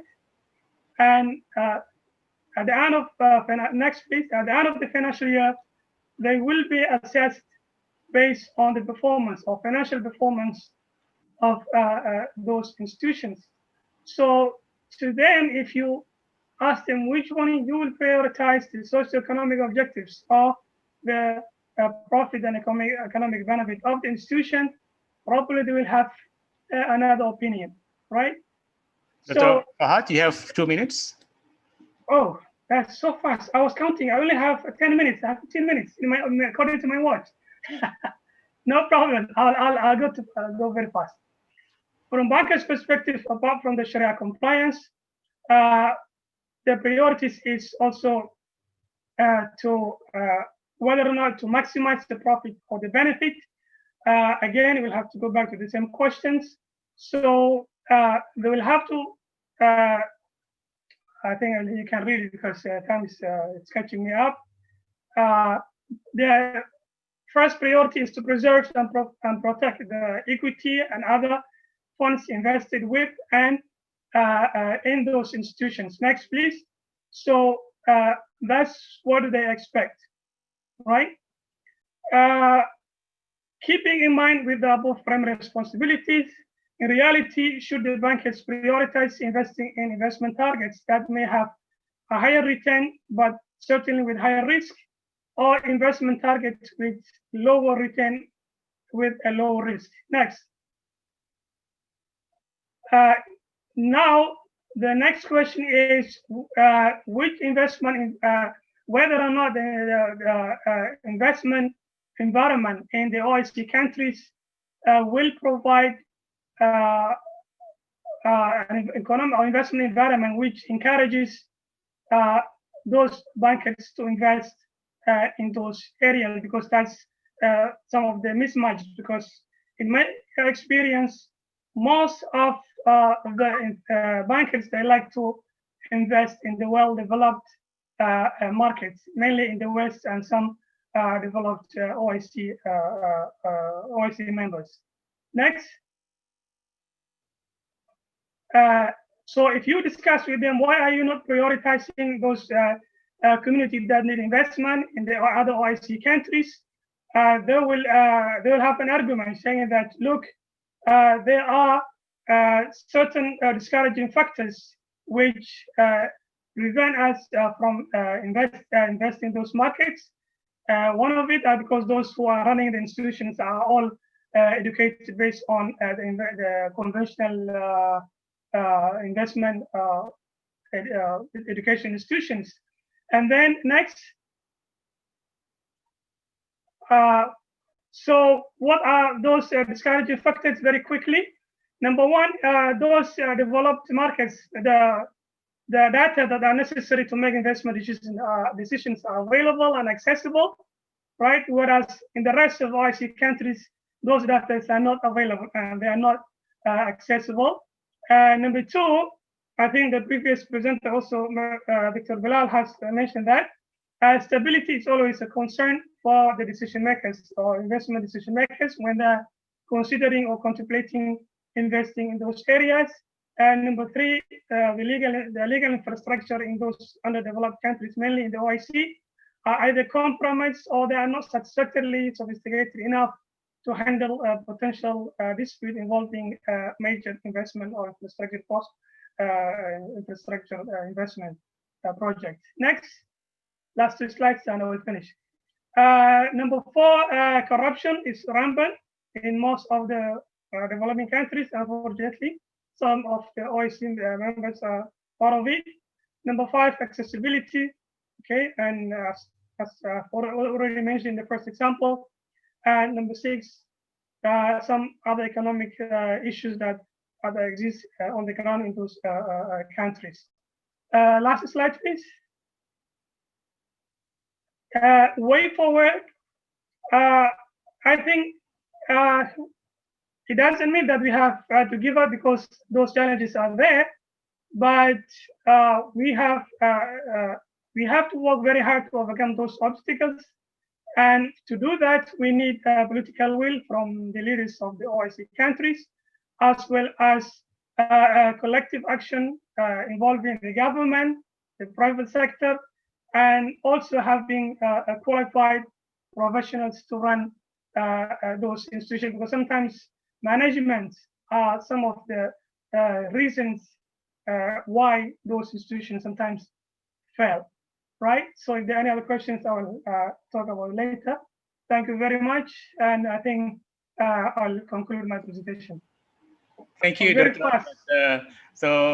This, of course, I mean, you highlighted about the discouraging factors where a lot of Islamic investment bank shy away from really Sharia-based products, yeah, because of this discouraging factors, and also underline that we also need to improve legal infrastructure in order to build a strong physical infrastructure. Which is an irony. Thank you, Dr. Ahmed. Now, from Manama Bay or Manambasuk, we'll move to Kuala Lumpur now. Now we have with us, of course, Muhammad Safri, who is, let me just have my notes, who is Senior Managing Director as well as Deputy CEO of CIMB Islamic. Before he has spent quite some time with the CIMB Islamics, primarily as investment banker, investment banking activities. He obtained his bachelor in accounting from IIUM as well as MBA from Maastricht School of Management in the Netherlands. Now, without further ado, I would like to welcome Sheikh Muhammad Safri to share CIMB's experiences, especially in developing some state-of-the-art investment products, and also in underwriting some key or marquee global sukuk, for instance. So, Sheikh Safri, the floor is yours.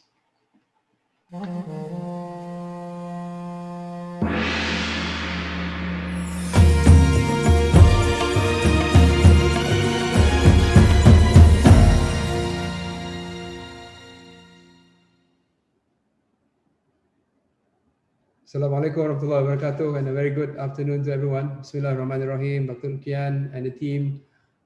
My name is Muhammad Safri Shaul Hamid. Thank you so much for the kind introduction on a Wednesday afternoon from all of us in Kuala Lumpur and Jakarta.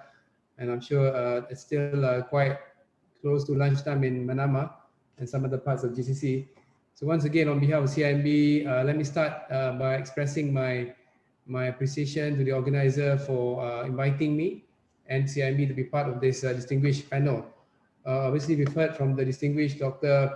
Luki and Gudui and the distinguished panelists earlier. So it's good when I'm one of the last ones to come on board, because I'm going to be able to pick up on all the points that has been presented by the other distinguished panelists. So I think, and the bad thing is most of my points have been taken by the other panelists. So I'm just going to be spending about 5 minutes as opposed to 15 minutes. And anyway, joke aside, so over the next 10 to 15 minutes, my slide is there for everyone's benefit. I'll be basically presenting on the contribution of Islamic investment banks and Islamic finance as a whole towards the development of the infrastructure sector in Malaysia, particularly, and obviously Malaysia has been the bread and butter where Islamic investment banks are concerned. A lot of things started in this part of the world, but obviously the journey that Malaysia has taken has been a very, I would say, very colorful journey, for the lack of a better word. There's just so many challenges that we had to endure, so many issues that we had to face. So the journey is still ongoing. We are probably not even half of our journey. So I think what I'll do, I'll just summarize in terms of the issues, the challenges, the success stories that we have endured over the last 2 decades or so. But before we begin, can I just get the organizer to just flip the slide? There you go. Let me begin by, thank you so much. Let me begin by going back to the early days, right? Obviously, we have to start by going back to where we began. And we look at Malaysia, for example, the first sukuk issued in Malaysia was done by a subsidiary of Shell, the oil and gas giant, back in 1990. But the sukuk market, right? Because everybody is talking about the investment bank per se. So as an investment bank, we do not lend out monies. So we have to arrange or manage, transactions, be it in the form of sukuk or be it in the form of equities. So just staying with the sukuk market, where it all began in Malaysia and in Islamic finance as within Islamic finance context as a whole, the real growth in the sukuk market only started in the new millennium, right? Prior to the new millennium, the one I would say notable infrastructure sukuk that was done in Malaysia was for the construction of the Kuala Lumpur International Airport back in 1996. But that was it. There were only a handful of issuances prior to the year 2000. But the year 2000 was when it all changed. The government realized that it had to do something about this and came up with this, what we call a comprehensive, if you look at the slide, in the year 2000, a comprehensive Islamic capital market master plan and Islamic capital market guidelines. If you ask me, this was probably one of the most important developments in Islamic finance in Malaysia, where if I can just jump straight to the next slide, and then I'll come back to this slide. One of the objectives of CMP, or Capital Market Master Plan 1, which ran from the year 2000 until the year 2010, or rather 2001 and to the year 2010, is to establish Malaysia as an international Islamic capital market center. So this echoes with the topic for today's discussion, right? Basically, we are focusing on the Islamic investment banks. So Islamic investment banks and Islamic capital market basically do rhyme. So if I can just go back to the earlier slide. Yeah, so the year 2004, we saw the introduction of the guidelines on issuance of Islamic securities by the Securities Commission of Malaysia. So that was the first Sukuk guidelines anywhere in the world. So that Sukuk guideline basically kind of helped everyone in terms of the approach, in terms of the practice, in terms of how an investment bank should be structuring a Sukuk or an Islamic securities for its particular client and marketing it, obtaining a Sharia board approval, and before we can actually go to the Securities Commission of Malaysia for an approval, and then we can launch that particular Sukuk. So that the early part of the millennium was when the growth of the Sukuk market in Malaysia actually took off. And what kind of help the development of the Sukuk market in Malaysia was in 2005 and 2007, where the government, through the tax office in 2005, came up with this tax legislation providing exemptions for banking and Islamic. So I mentioned banking and Islamic securities for certain Islamic structures. In this case, for example, we include the murabahah or the inah base in Malaysia, then purchase and lease of assets, which is based on ijarah. And so that kind of provide that level playing field between Islamic and conventional in Malaysia. Because for the longest time prior to this 2005, Islamic was the stepson or the stepdaughter, right, compared to its conventional banking counterparts. So that kind of legislation provided by the government changed the entire scheme of things in Malaysia. And because of this important development in Malaysia in 2005, everything kind of shifted to Islamic finance. So in 2007, for the first time, the government of Malaysia introduced this stamp duty exemption. This is something which is very unique and controversial. I would say controversial because there's been a lot of debates about this introduction of stamp duty exemption on investing and trading of Sukuk, and coupled with the tax deduction on expenses incurred in the issuance of Islamic private debt securities. So this was a continuation of what happened in 2005. The government of Malaysia started with 3-4 Islamic principles, and then they continued with another principles in Musyarakah back in 2007, and then they continued with another 2 more principles of Mudarabah and Istisna from the year 2010 until the year 2015. So obviously the country of Malaysia had its own agenda to develop Islamic finance, and because Islamic finance is the younger kid on the block, so they had to start by giving some incentives to the market. And because of that, from the year 2005, I would say onwards, everyone that wanted to tap the fixed income market would opt for Sukuk.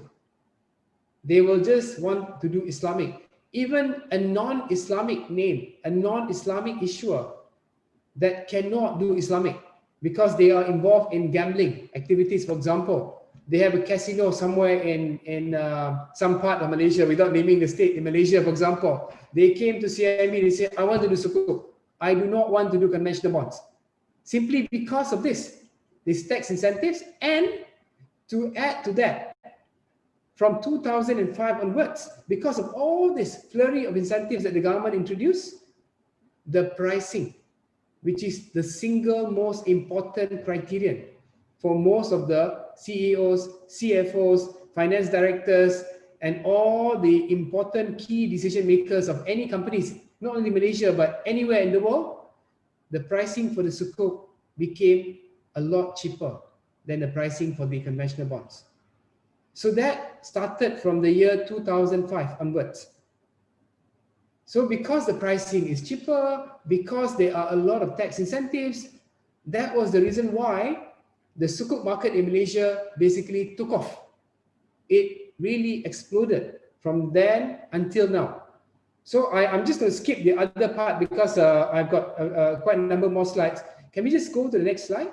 Or rather the next slide, because I already covered this slide. So this slide is just to basically share what has happened during the first CMP, the first capital market plan from the year 2001 until the year 2010, right? From about 300 billion ringgit, which is about $70 billion, the Islamic capital market grew by 3 times to about 1 billion ringgit or about $230 billion over that 10-year period. So next slide.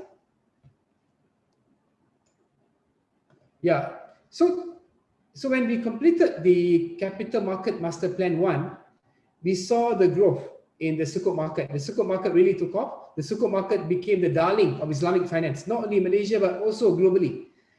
So the government came out with this Capital Market Master Plan 2 from the year 2011 until the year 2020. So this is an ongoing CMP by the government of Malaysia. So one of the thrusts of the CMP 2 is to strengthen the country's position as a global ICM hub, Islamic Capital Market Hub. So under this, so if I were to basically connect the dot between this trust and the topic for today, right, the role of Islamic investment banks in the development of the infrastructure and development sector, when we look at ICM, the sukuk market in Malaysia, if I can just go to the next slides, the next few slides. So these are some of the success stories that we have seen in the ringgit space, or in the Malaysian ringgit space. We have financed many, in fact, every single independent power plant company in Malaysia has been funded Islamically. Every single water treatment plant in Malaysia has been financed Islamically. The airport, as I said earlier, was financed Islamically. The MRT, the monorail, has been financed Islamically. And in fact, I can't think of any infrastructure development in Malaysia that has not been financed Islamically. In fact, if they had been done conventionally, it would raise eyebrows now in Malaysia. So next slide. Yeah, so I've just mentioned about the plus, for example, the one on the left-hand side of the slide, the plus sukuk that we did back in 2012. If I recall correctly, we did it on the 27th of December 2012.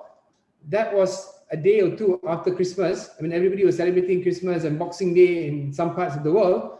We closed at 33 billion ringgit, which is about 11 billion US dollar sukuk. So, and the reason why we were able to close an 11 billion US dollar, yeah, not ringgit, sukuk for plus was because it was done Islamically. It was done under a sukuk format. And so because we were able to do it under a sukuk format, we were able to attract or sell the sukuk to both the Islamic accounts as well as the conventional accounts. Hence, the widening of the investor base took place, and we were able to close the deal successfully. So next slide, please. So what has been the challenges? Everything from our point of view, I mean, nothing is perfect. So nothing is rosy, right? We have encountered so many issues. I mean, these 3 bullets are just some of the issues that we've encountered. These are not even all the issues that we've encountered. Number one, for example, before we get to the first bullet, from my own experience, lack of understanding, lack of awareness amongst the market participants, right? Even in Malaysia,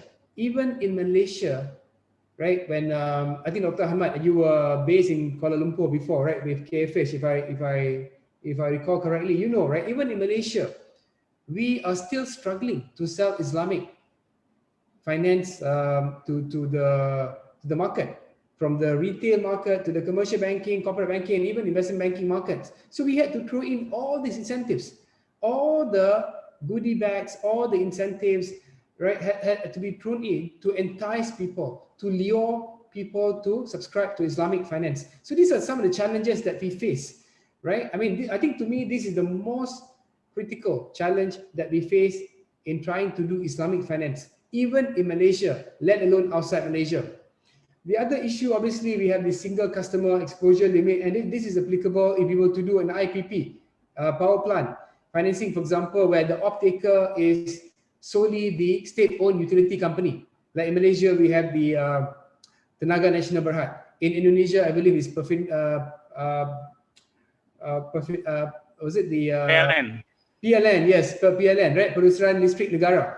So if the off-takers were PLN or Tenaga Nasional, so for most of the funds, right, they can only invest X% of their funds into an issuance which is being backed, that has Tenaga Nasional or PLN as an off-taker. So this is just one example. And then when it comes to all this infrastructure and development projects, the gestation period is very long, right? You need 3-4 years just to construct a plant, just to construct a treatment plant, for example, in the case of a water treatment plant. After that, you need to have that commencement, right, done.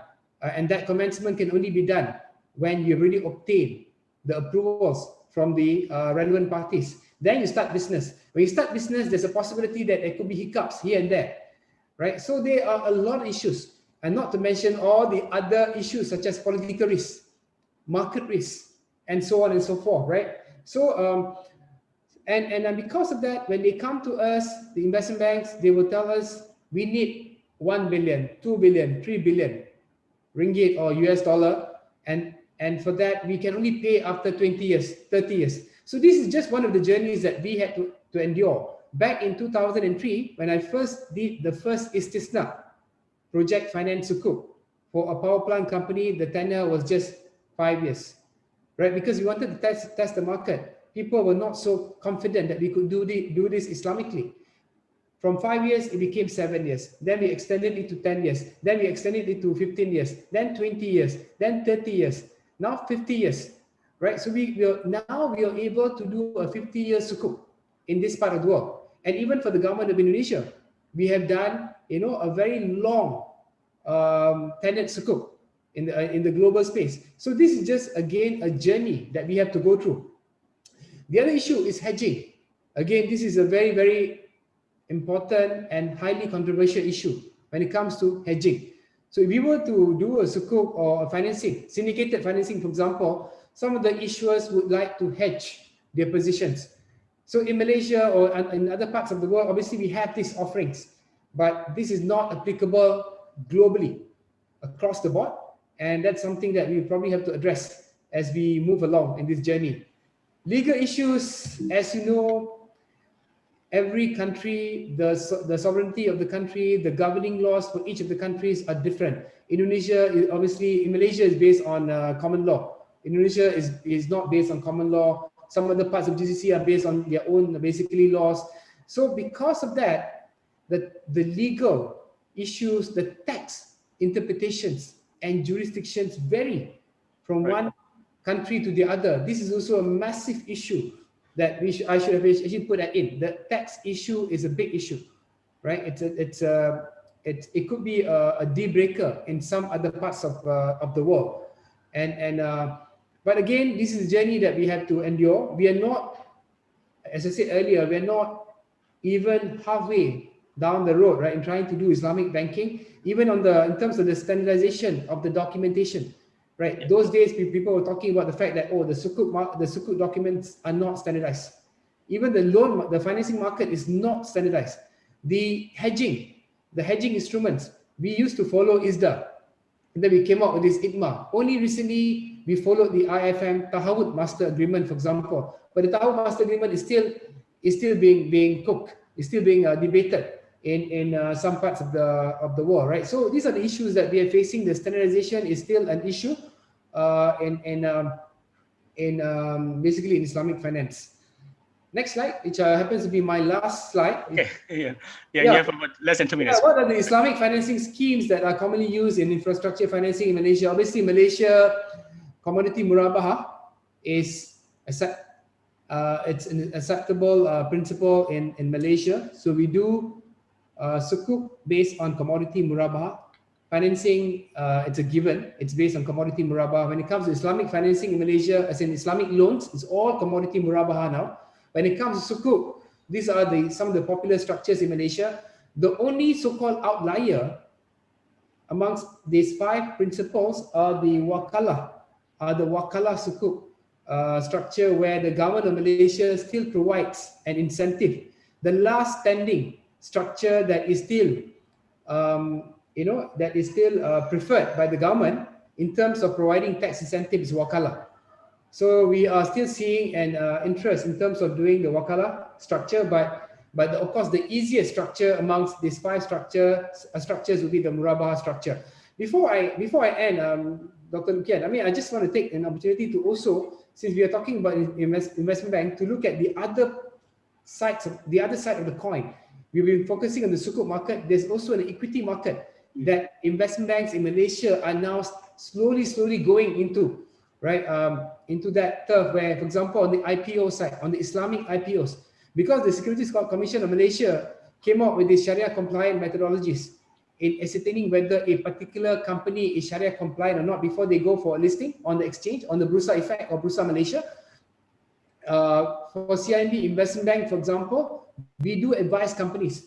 They will come to CIMB, we will then become their Sharia advisors, we will run their numbers, their balance sheet, for example, and look to see whether their quantitative numbers meet the SC, the Securities Commission requirements, as well as their qualitative requirements. For example, their business activities are in compliance with the Sharia requirements. That is on the primary markets. Even on the secondary markets, when we look at the pref shares, the preference shares, the warrants, the right issues, those are also the instruments that we are now looking at doing them Islamically, converting them into an Islamic format, so that we are able to basically do the equity part end to end. So with that, I'll take a pause, and I'm happy to take some of the questions from the floor.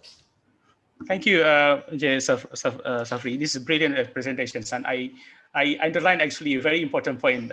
In Malaysia, you have a very strong pipelines of project, either on the fixed income as well as equity sides. Primarily because the government has provided a series of incentives, primarily fiscal, which I think in Indonesia we do hope that this kind of incentive would someday be available for either the supply side as well as on demand side of the transactions, inshallah.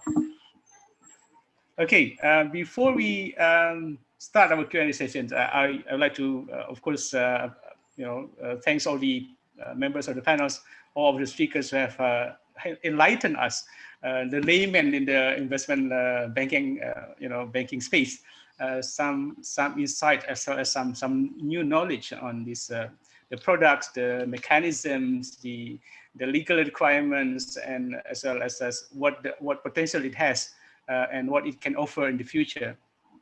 Now, I would like to remind the participants to please type in your questions in the chat box, because we do have 5 goodies, five giveaways actually from PT SMI. But I also have 2 questions for the audience, the member of audience. Please type in the answers, and the fastest one will receive the giveaway. Yeah. So the first question for the audience. The first one is, name 2 members of Sharia supervisory boards of PT SMI. Please type complete name of. Jadi sebutkan 2 anggota DPS dari PT SMI. That's the first question. Second question. When was the first ISEF was conducted and in which city? Give the year, sebutkan tahun dan di mana ISEF pertama dilaksanakan. Okay. Now, before we entertain and answer all the questions, I would like to invite. We have Pak Zaki Mansur, Head of Global Partnership and Resource Mobilizations from Islamic Development Bank, who is based in Jeddah and currently in Jeddah, perhaps to give us some comments, because KNKS and IDB also looking into exploring the possibility of establishing some form of Islamic investment bank in Indonesia.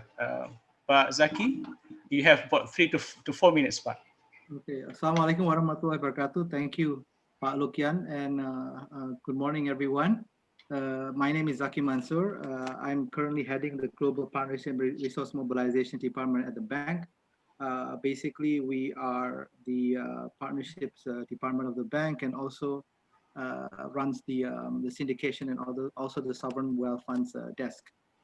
Congratulations to ISEF, Bank Indonesia, Ministry of Finance, EIAE, and especially KNKS, which has basically graciously held this event. Just a couple of questions.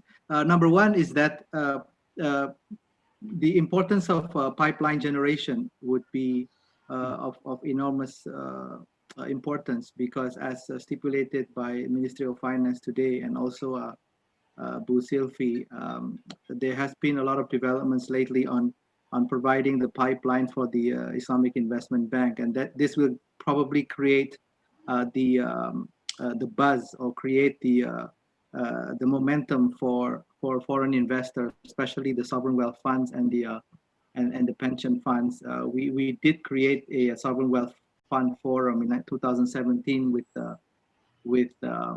PTSMI, and there was enormous amount of interest there. Now the question is whether the establishment of IIB would be in conjunction with the pipeline that has been developed, since the pipeline will basically drive most of the interest. And if you want to use the end in mind, basically the interest of the investors and the foreign pension funds would be an utmost important to consider. This is number one. Number two is we would like to see whether there would be an integration of the market of infrastructure project in Malaysia, Indonesia, because the ratings of the two countries are converging, and whether there would be some collaboration between the banks, investment banks in Malaysia, Indonesia, at the end of the day, to form that ASEAN infrastructure, the investment side. I think without further ado, there are many aspects that we probably would like to see on the taxation side. On the experience of Malaysia has been a proof that step-by-step approach on providing that platform for investors to take advantage of some of the regulatory impediments to be minimized would need to be addressed. And we hope that the IIB could be realized in the near future, and we wish all the best of luck to the team that will be establishing this. And we hope that the integration also with the Bahrain and UAE and Kuwaiti investors would be of permanent requirement. The role of SIBAFI would be adding value to the robustness of the pipeline. Thank you very much, Pak Lukian. Assalamualaikum warahmatullahi wabarakatuh. Thank you, Zaki. I think you have 3 questions and comments as well. The pipelines, the integration with the other within ASEAN context or OIC, SIBAFI context, as well as the regulatory and tax incentive. So I'll put that first, noted that first, because we have other questions to the panel. The second question to the panel is on innovation and governance, as well as risk mitigation. How about ESG in Sharia finance? This is from Pak Dadan from PTSMI. So the ESG in Sharia finance, do we have good examples in implementations of environmental and social safeguards for infrastructure projects? So these 4 questions, I will go first perhaps to Jasafri, and then we go to, we go backward this time, if you prefer. Yeah, thank you so much. I think ESG and Islamic finance are synonymous. And so from our point of view, we are extremely gung-ho about incorporating the ESG basically component into our financing activities. As you know, we are running the sustainability climate conference event from CIMB's point of view, and we have also committed a 1 billion ringgit limit to finance all these ESG SRI companies. So and we have also established our own group sustainability department to look at to endorse all the financing that has been approved by the credit committee. So we need to make sure that financing, although those financing activities have been approved, have been endorsed, so from the credit point perspective and from the from the P&L perspective, but they also have to be endorsed by our group sustainability committee as well. So those are just some of the things that we do, and there will be a lot more activities that we are going to be embarking on where ESG is concerned. So for example, when one talks about the role of investment banks, here we are looking at incorporating wakaf, for example, into some of the innovative structures that we are going to be showing to our clients, where the sukuk will have an element of waqf or awqaf And we know for a fact, everyone knows that Wakaf is one of the components of SRI as a whole, so that's something, or ESG as a whole. So that's something that we are looking at, and we're also trying to see whether we can connect the dots between some of the activities or projects that are ESG centric, combine them with Wakaf, and try to see whether we can also offer them to the retail investors. So we're trying to close the loops on all the fronts, and that's a work in progress for all of us. So stay tuned on that front. On the integration within Indonesian and Malaysian IB? Yes, I think we welcome that. Any comments? We would. Do you want me to take that question, Mark? Yeah, sure. Yeah, okay. So I think from our point of view, we would welcome that. We've been speaking about integrating the Indonesian and the Malaysian banks. We believe that there are a lot of value adds that could be generated by having the two markets integrated, especially when it comes to infrastructure development initiative. We know for a fact Indonesia has got a lot of infrastructure development projects that are going to be coming on stream. In Malaysia, though, the numbers are nothing compared to Indonesia, but there's nothing stopping the two banks or the two countries to integrate the strength, the muscle between the two countries, and that is also a precursor to this international Islamic investment bank agenda.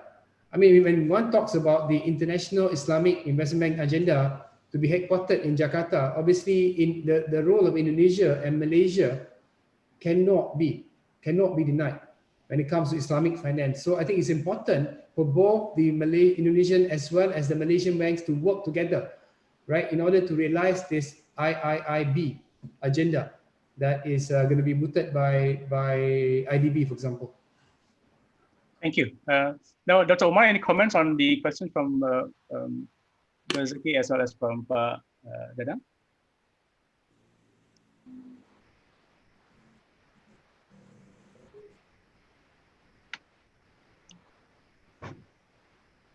You mean the one on ESG? Yes, okay. ESG, fine. Environmental and social governance, that's what you're referring to? Yeah. Okay, yeah. I think that's the way going forward, because that's the area which everyone's talking about green, the social responsible investment, so on and so forth. And if you look Islamically, this is what we're supposed to do, because we are the vicegerent of Earth, so we are responsible on the maintenance of the well-being of the Mother Earth that we live in. So it's important, and there's a big but there. We have a lot to do to go on that front. The first is the awareness, as our brother has highlighted. Our mindset to get used to with the existing investment methodology where nobody cares about the social and environment aspects. But now we need to, the investors, the participants, and even the legislators, okay, to be aware of that objective of CFG objective. So if we have the right legal infrastructure to regulate those ESG investments and what are the limitations, I think that would be great. And from Islamic perspective, we should encourage that CSG initiative to prosper within OIC and also beyond. Okay, thank you. Now, Dr. Bilal, any comments? Yes, I think that CBAFI as a leading voice in the Islamic finance industry, we believe that there is a huge potential in infrastructure financing in Islamic banking sector, especially when it comes to ESG or sustainable finance.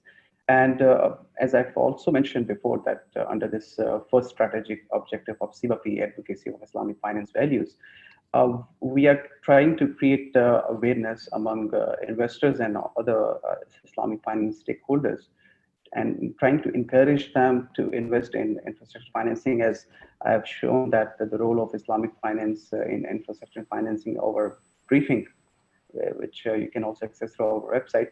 So this is what we are trying to do to create more awareness and to encourage Islamic finance stakeholders to take part in this infrastructure financing.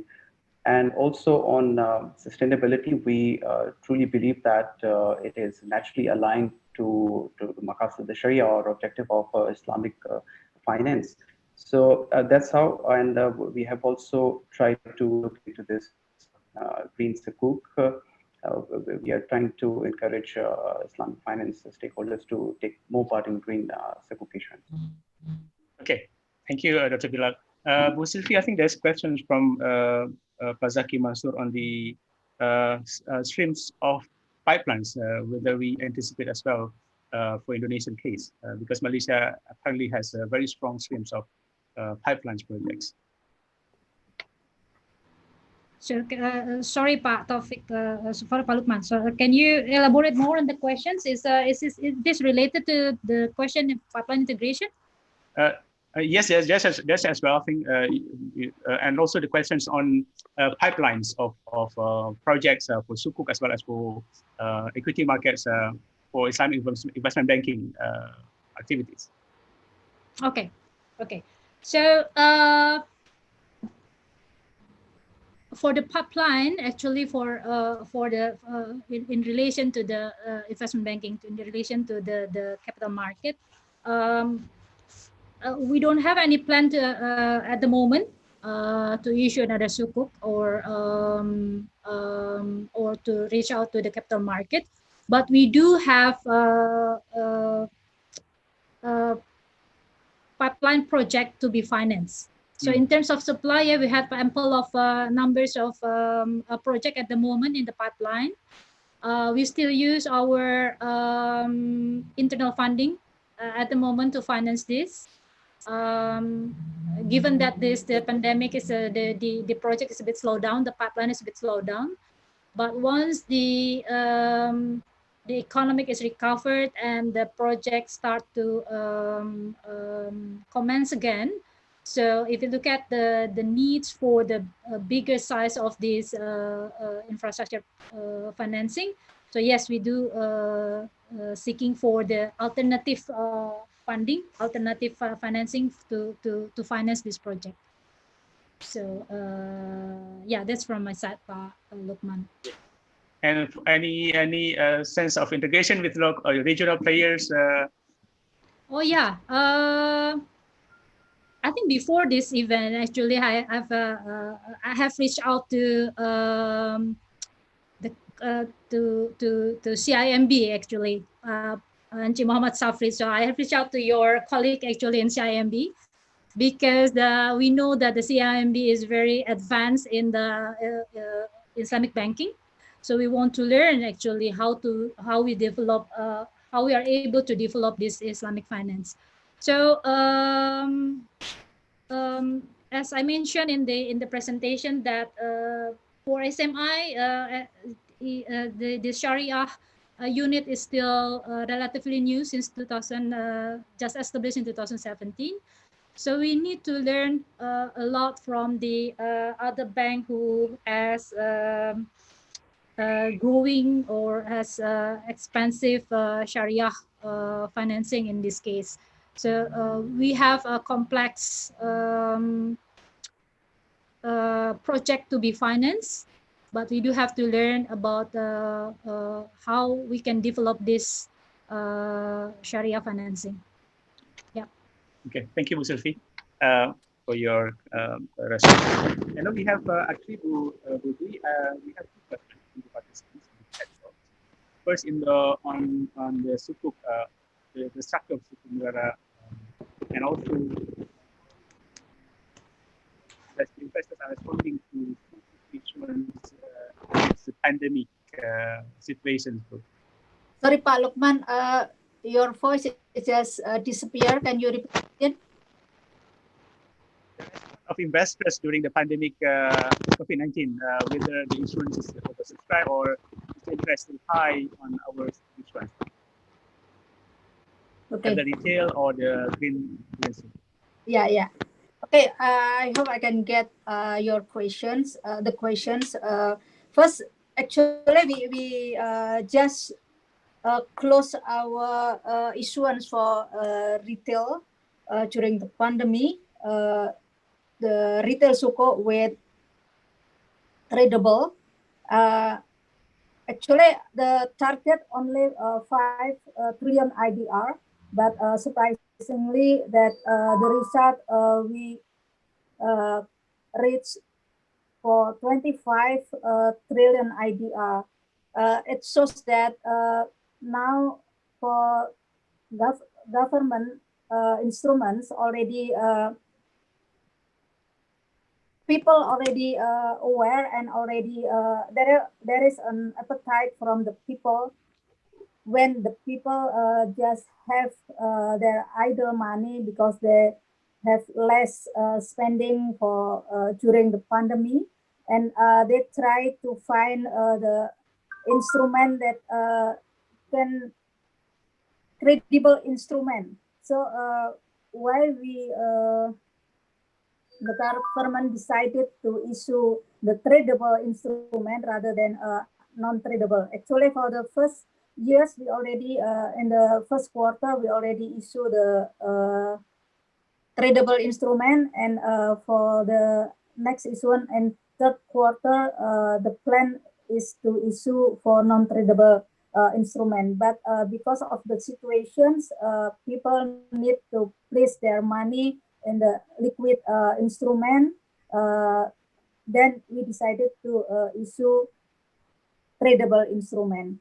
And this is a good thing because we already introduced for platform online since 2018. So during pandemic, we can provide the easier way for people to order and buy our retail suko 24/7. It means 24 hours, 7 days a week during offering period. And as I mentioned, we also for social impact or investment impacting, we already issue for cash wakaf link suko for the first time in March 2020. And coming Friday, we will launch for the cash wakaf link suko for retail. So it means that this is the way how government will provide tools to make people as a wakif will easier to do wakaf. And hopefully this kind of instrument will help the people who just got impact on this pandemic. And also on November, we will issue what we call green retail suko, also in platform online. This is the second one because we already issued this retail green suko last year. And retail suko actually the success, one of the success story in the world, because as I got information from Pak Safri in Malaysia, the retail suko just issue once, I think, because any other because there is other instrument that better benefit for the people, for the society. That's all about. Thank you, Budwi. Thank you. Now we don't have much time for second rounds of Q&A, but I would notify that for Pak Ilham Putra and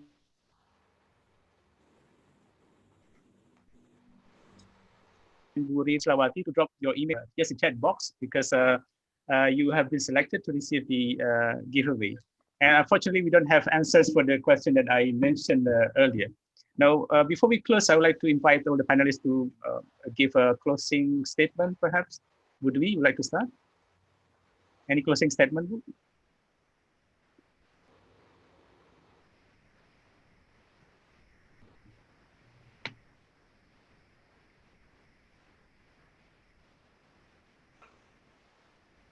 We can't hear you, Bu.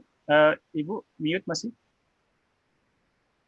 Yeah, as our president mentions before that we have a dream for Indonesia to be a Sharia hub and economic hub in the world. So I think we need a hand in hands to all stakeholders to make the dream come true. Inshallah. Bu Sylvie? Yeah, first of all, I would like to thank the committee for the opportunity to speak in this forum today. And as we have a mandate that we carry to support and speed up the infrastructure development for Indonesia, so I'd like to work together or collaborate with any country in regional which has developed the Sharia financing for any kind of project in Indonesia, infrastructure project particularly, and also to work together to understand about the many kind of product that can be suitable and can be implemented for infrastructure financing. That's from my side, Pak Lukman. Thank you, Pak. Sorry. And now, Cik Safri, please.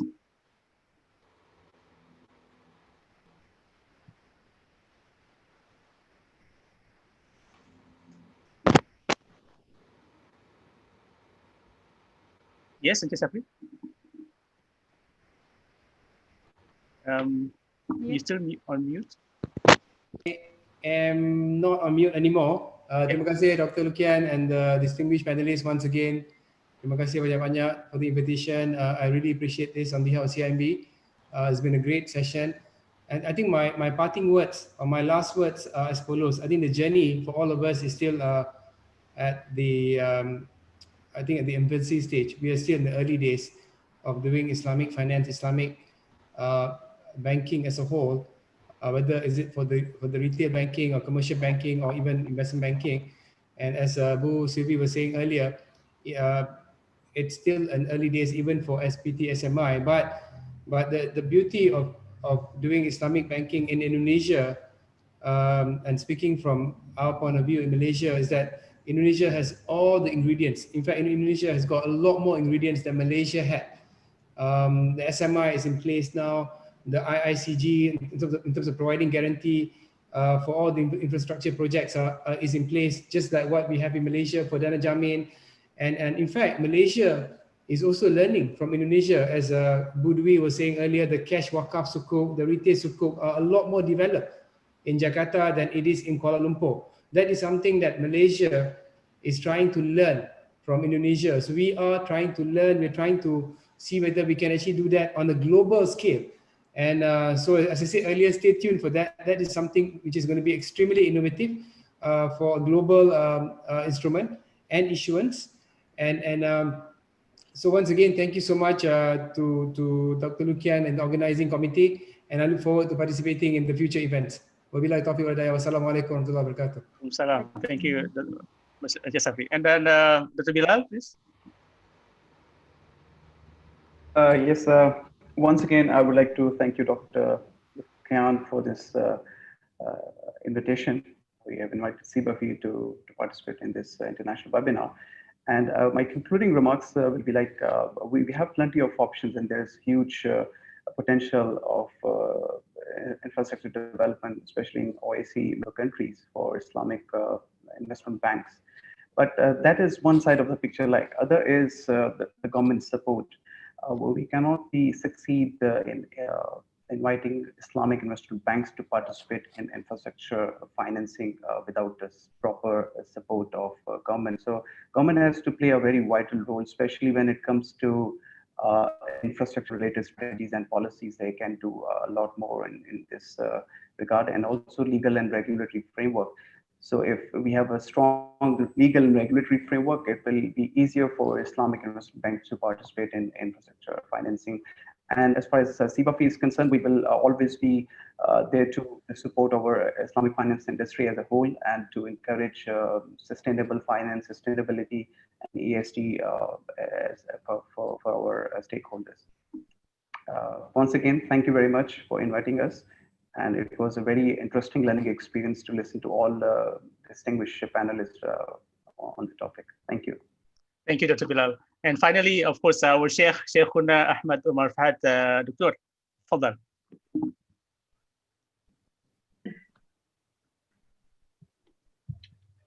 Can you hear me? Yes.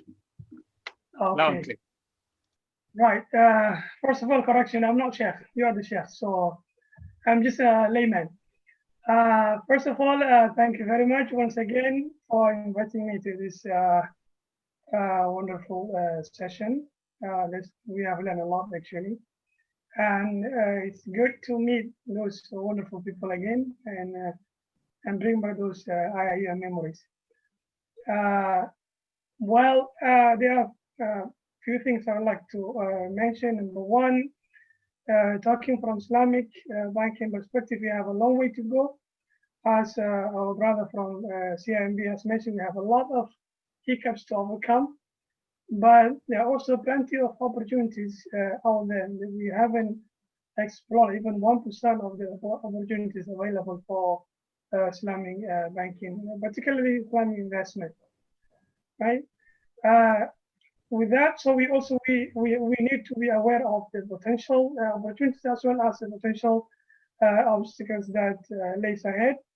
And point number two, I would like to remind Malaysia and Indonesia, the rest of the OIC countries are looking at you as a role model, as an example, particularly Indonesia being the largest Muslim country, the largest economy in the OIC countries. So there's a lot that Indonesia is leading in OIC countries, but other OIC country doesn't have the feeling of the presence of the Indonesian involvement in other financial issues or other OIC issues. So we expect more from our Indonesian brothers to lead the rest of the OIC countries. The initiative, investment initiative, and other initiatives to bring these people together so that we can learn from one another, the expertise, the practical environment. Now you have, they have mentioned a lot of things that we need to learn from, like retail sukuk, like green sukuk. These are a lot of good examples where the rest of the IC countries can learn. Malaysia has always been a leader in this part of the world. Everyone looks up to Malaysia being the pioneer of all the Islamic banking initiatives. So still, we still have that expectation of that part of the OIC countries. So I hope that you guys are aware of that expectation, and hopefully you can guide us. You may seek advice and help on theoretical aspects, but implementation and practice, we look up to you guys, and hopefully you will not disappoint us, and we'll have more of these conferences in the future, inshallah. All the best. So thank you. Thank you so much for your kind words, inshallah. And thank you so much again for all the panels, Budwi, Bu Sylvie, Dr. Bilal, as well as Dr. Ahmed, and also Sheikh Safri. And I think we have an announcement. Sorry, the committee has actually picked up all the winners. Is the committee, can you show the screen for the announcements of the winners, or should I just read it? So for the best questions winner, we have, oh yeah, so Pak Ilham Putra, and then the second one is Putri Swastika, and the third one is Fazal Ahmad Habib. And for the quiz winners, we have from Al Baraka Banking Group, Ibu Nurul, as well as Rahmania Nurul Fitri Atmijaya. So please drop your emails and contact. There you go. The applause from all the audience from all of us. Apologies for previous announcement. So this is the official one. And again, thank you so much for all the distinguished speakers for taking your time off your busy schedule. We do appreciate. and also all the participants for your questions, for your comments, as well as participations. Without your participation, of course, this event would just be a Zoom meeting, but this has been a great webinar, learning experience for all of us who aspire to establish or explore the possibility of Islamic investment banking institutions in Indonesia. Of course, the organizers, on behalf of all of us, we thank the Bank Indonesia, Ministry of Finance, PT SMA, AIE, ISEF, as well as NKS, as well as all those who are working very hard behind the screens, the event organizers who have made these events momentous, memorable one for all of us. With that, we end with Hamdallah, Billahi taufiq wal hidayah. Wassalamualaikum warahmatullahi wabarakatuh. We'll see you again, inshallah, next time. Waalaikumsalam warahmatullah. Thank you. Inshallah.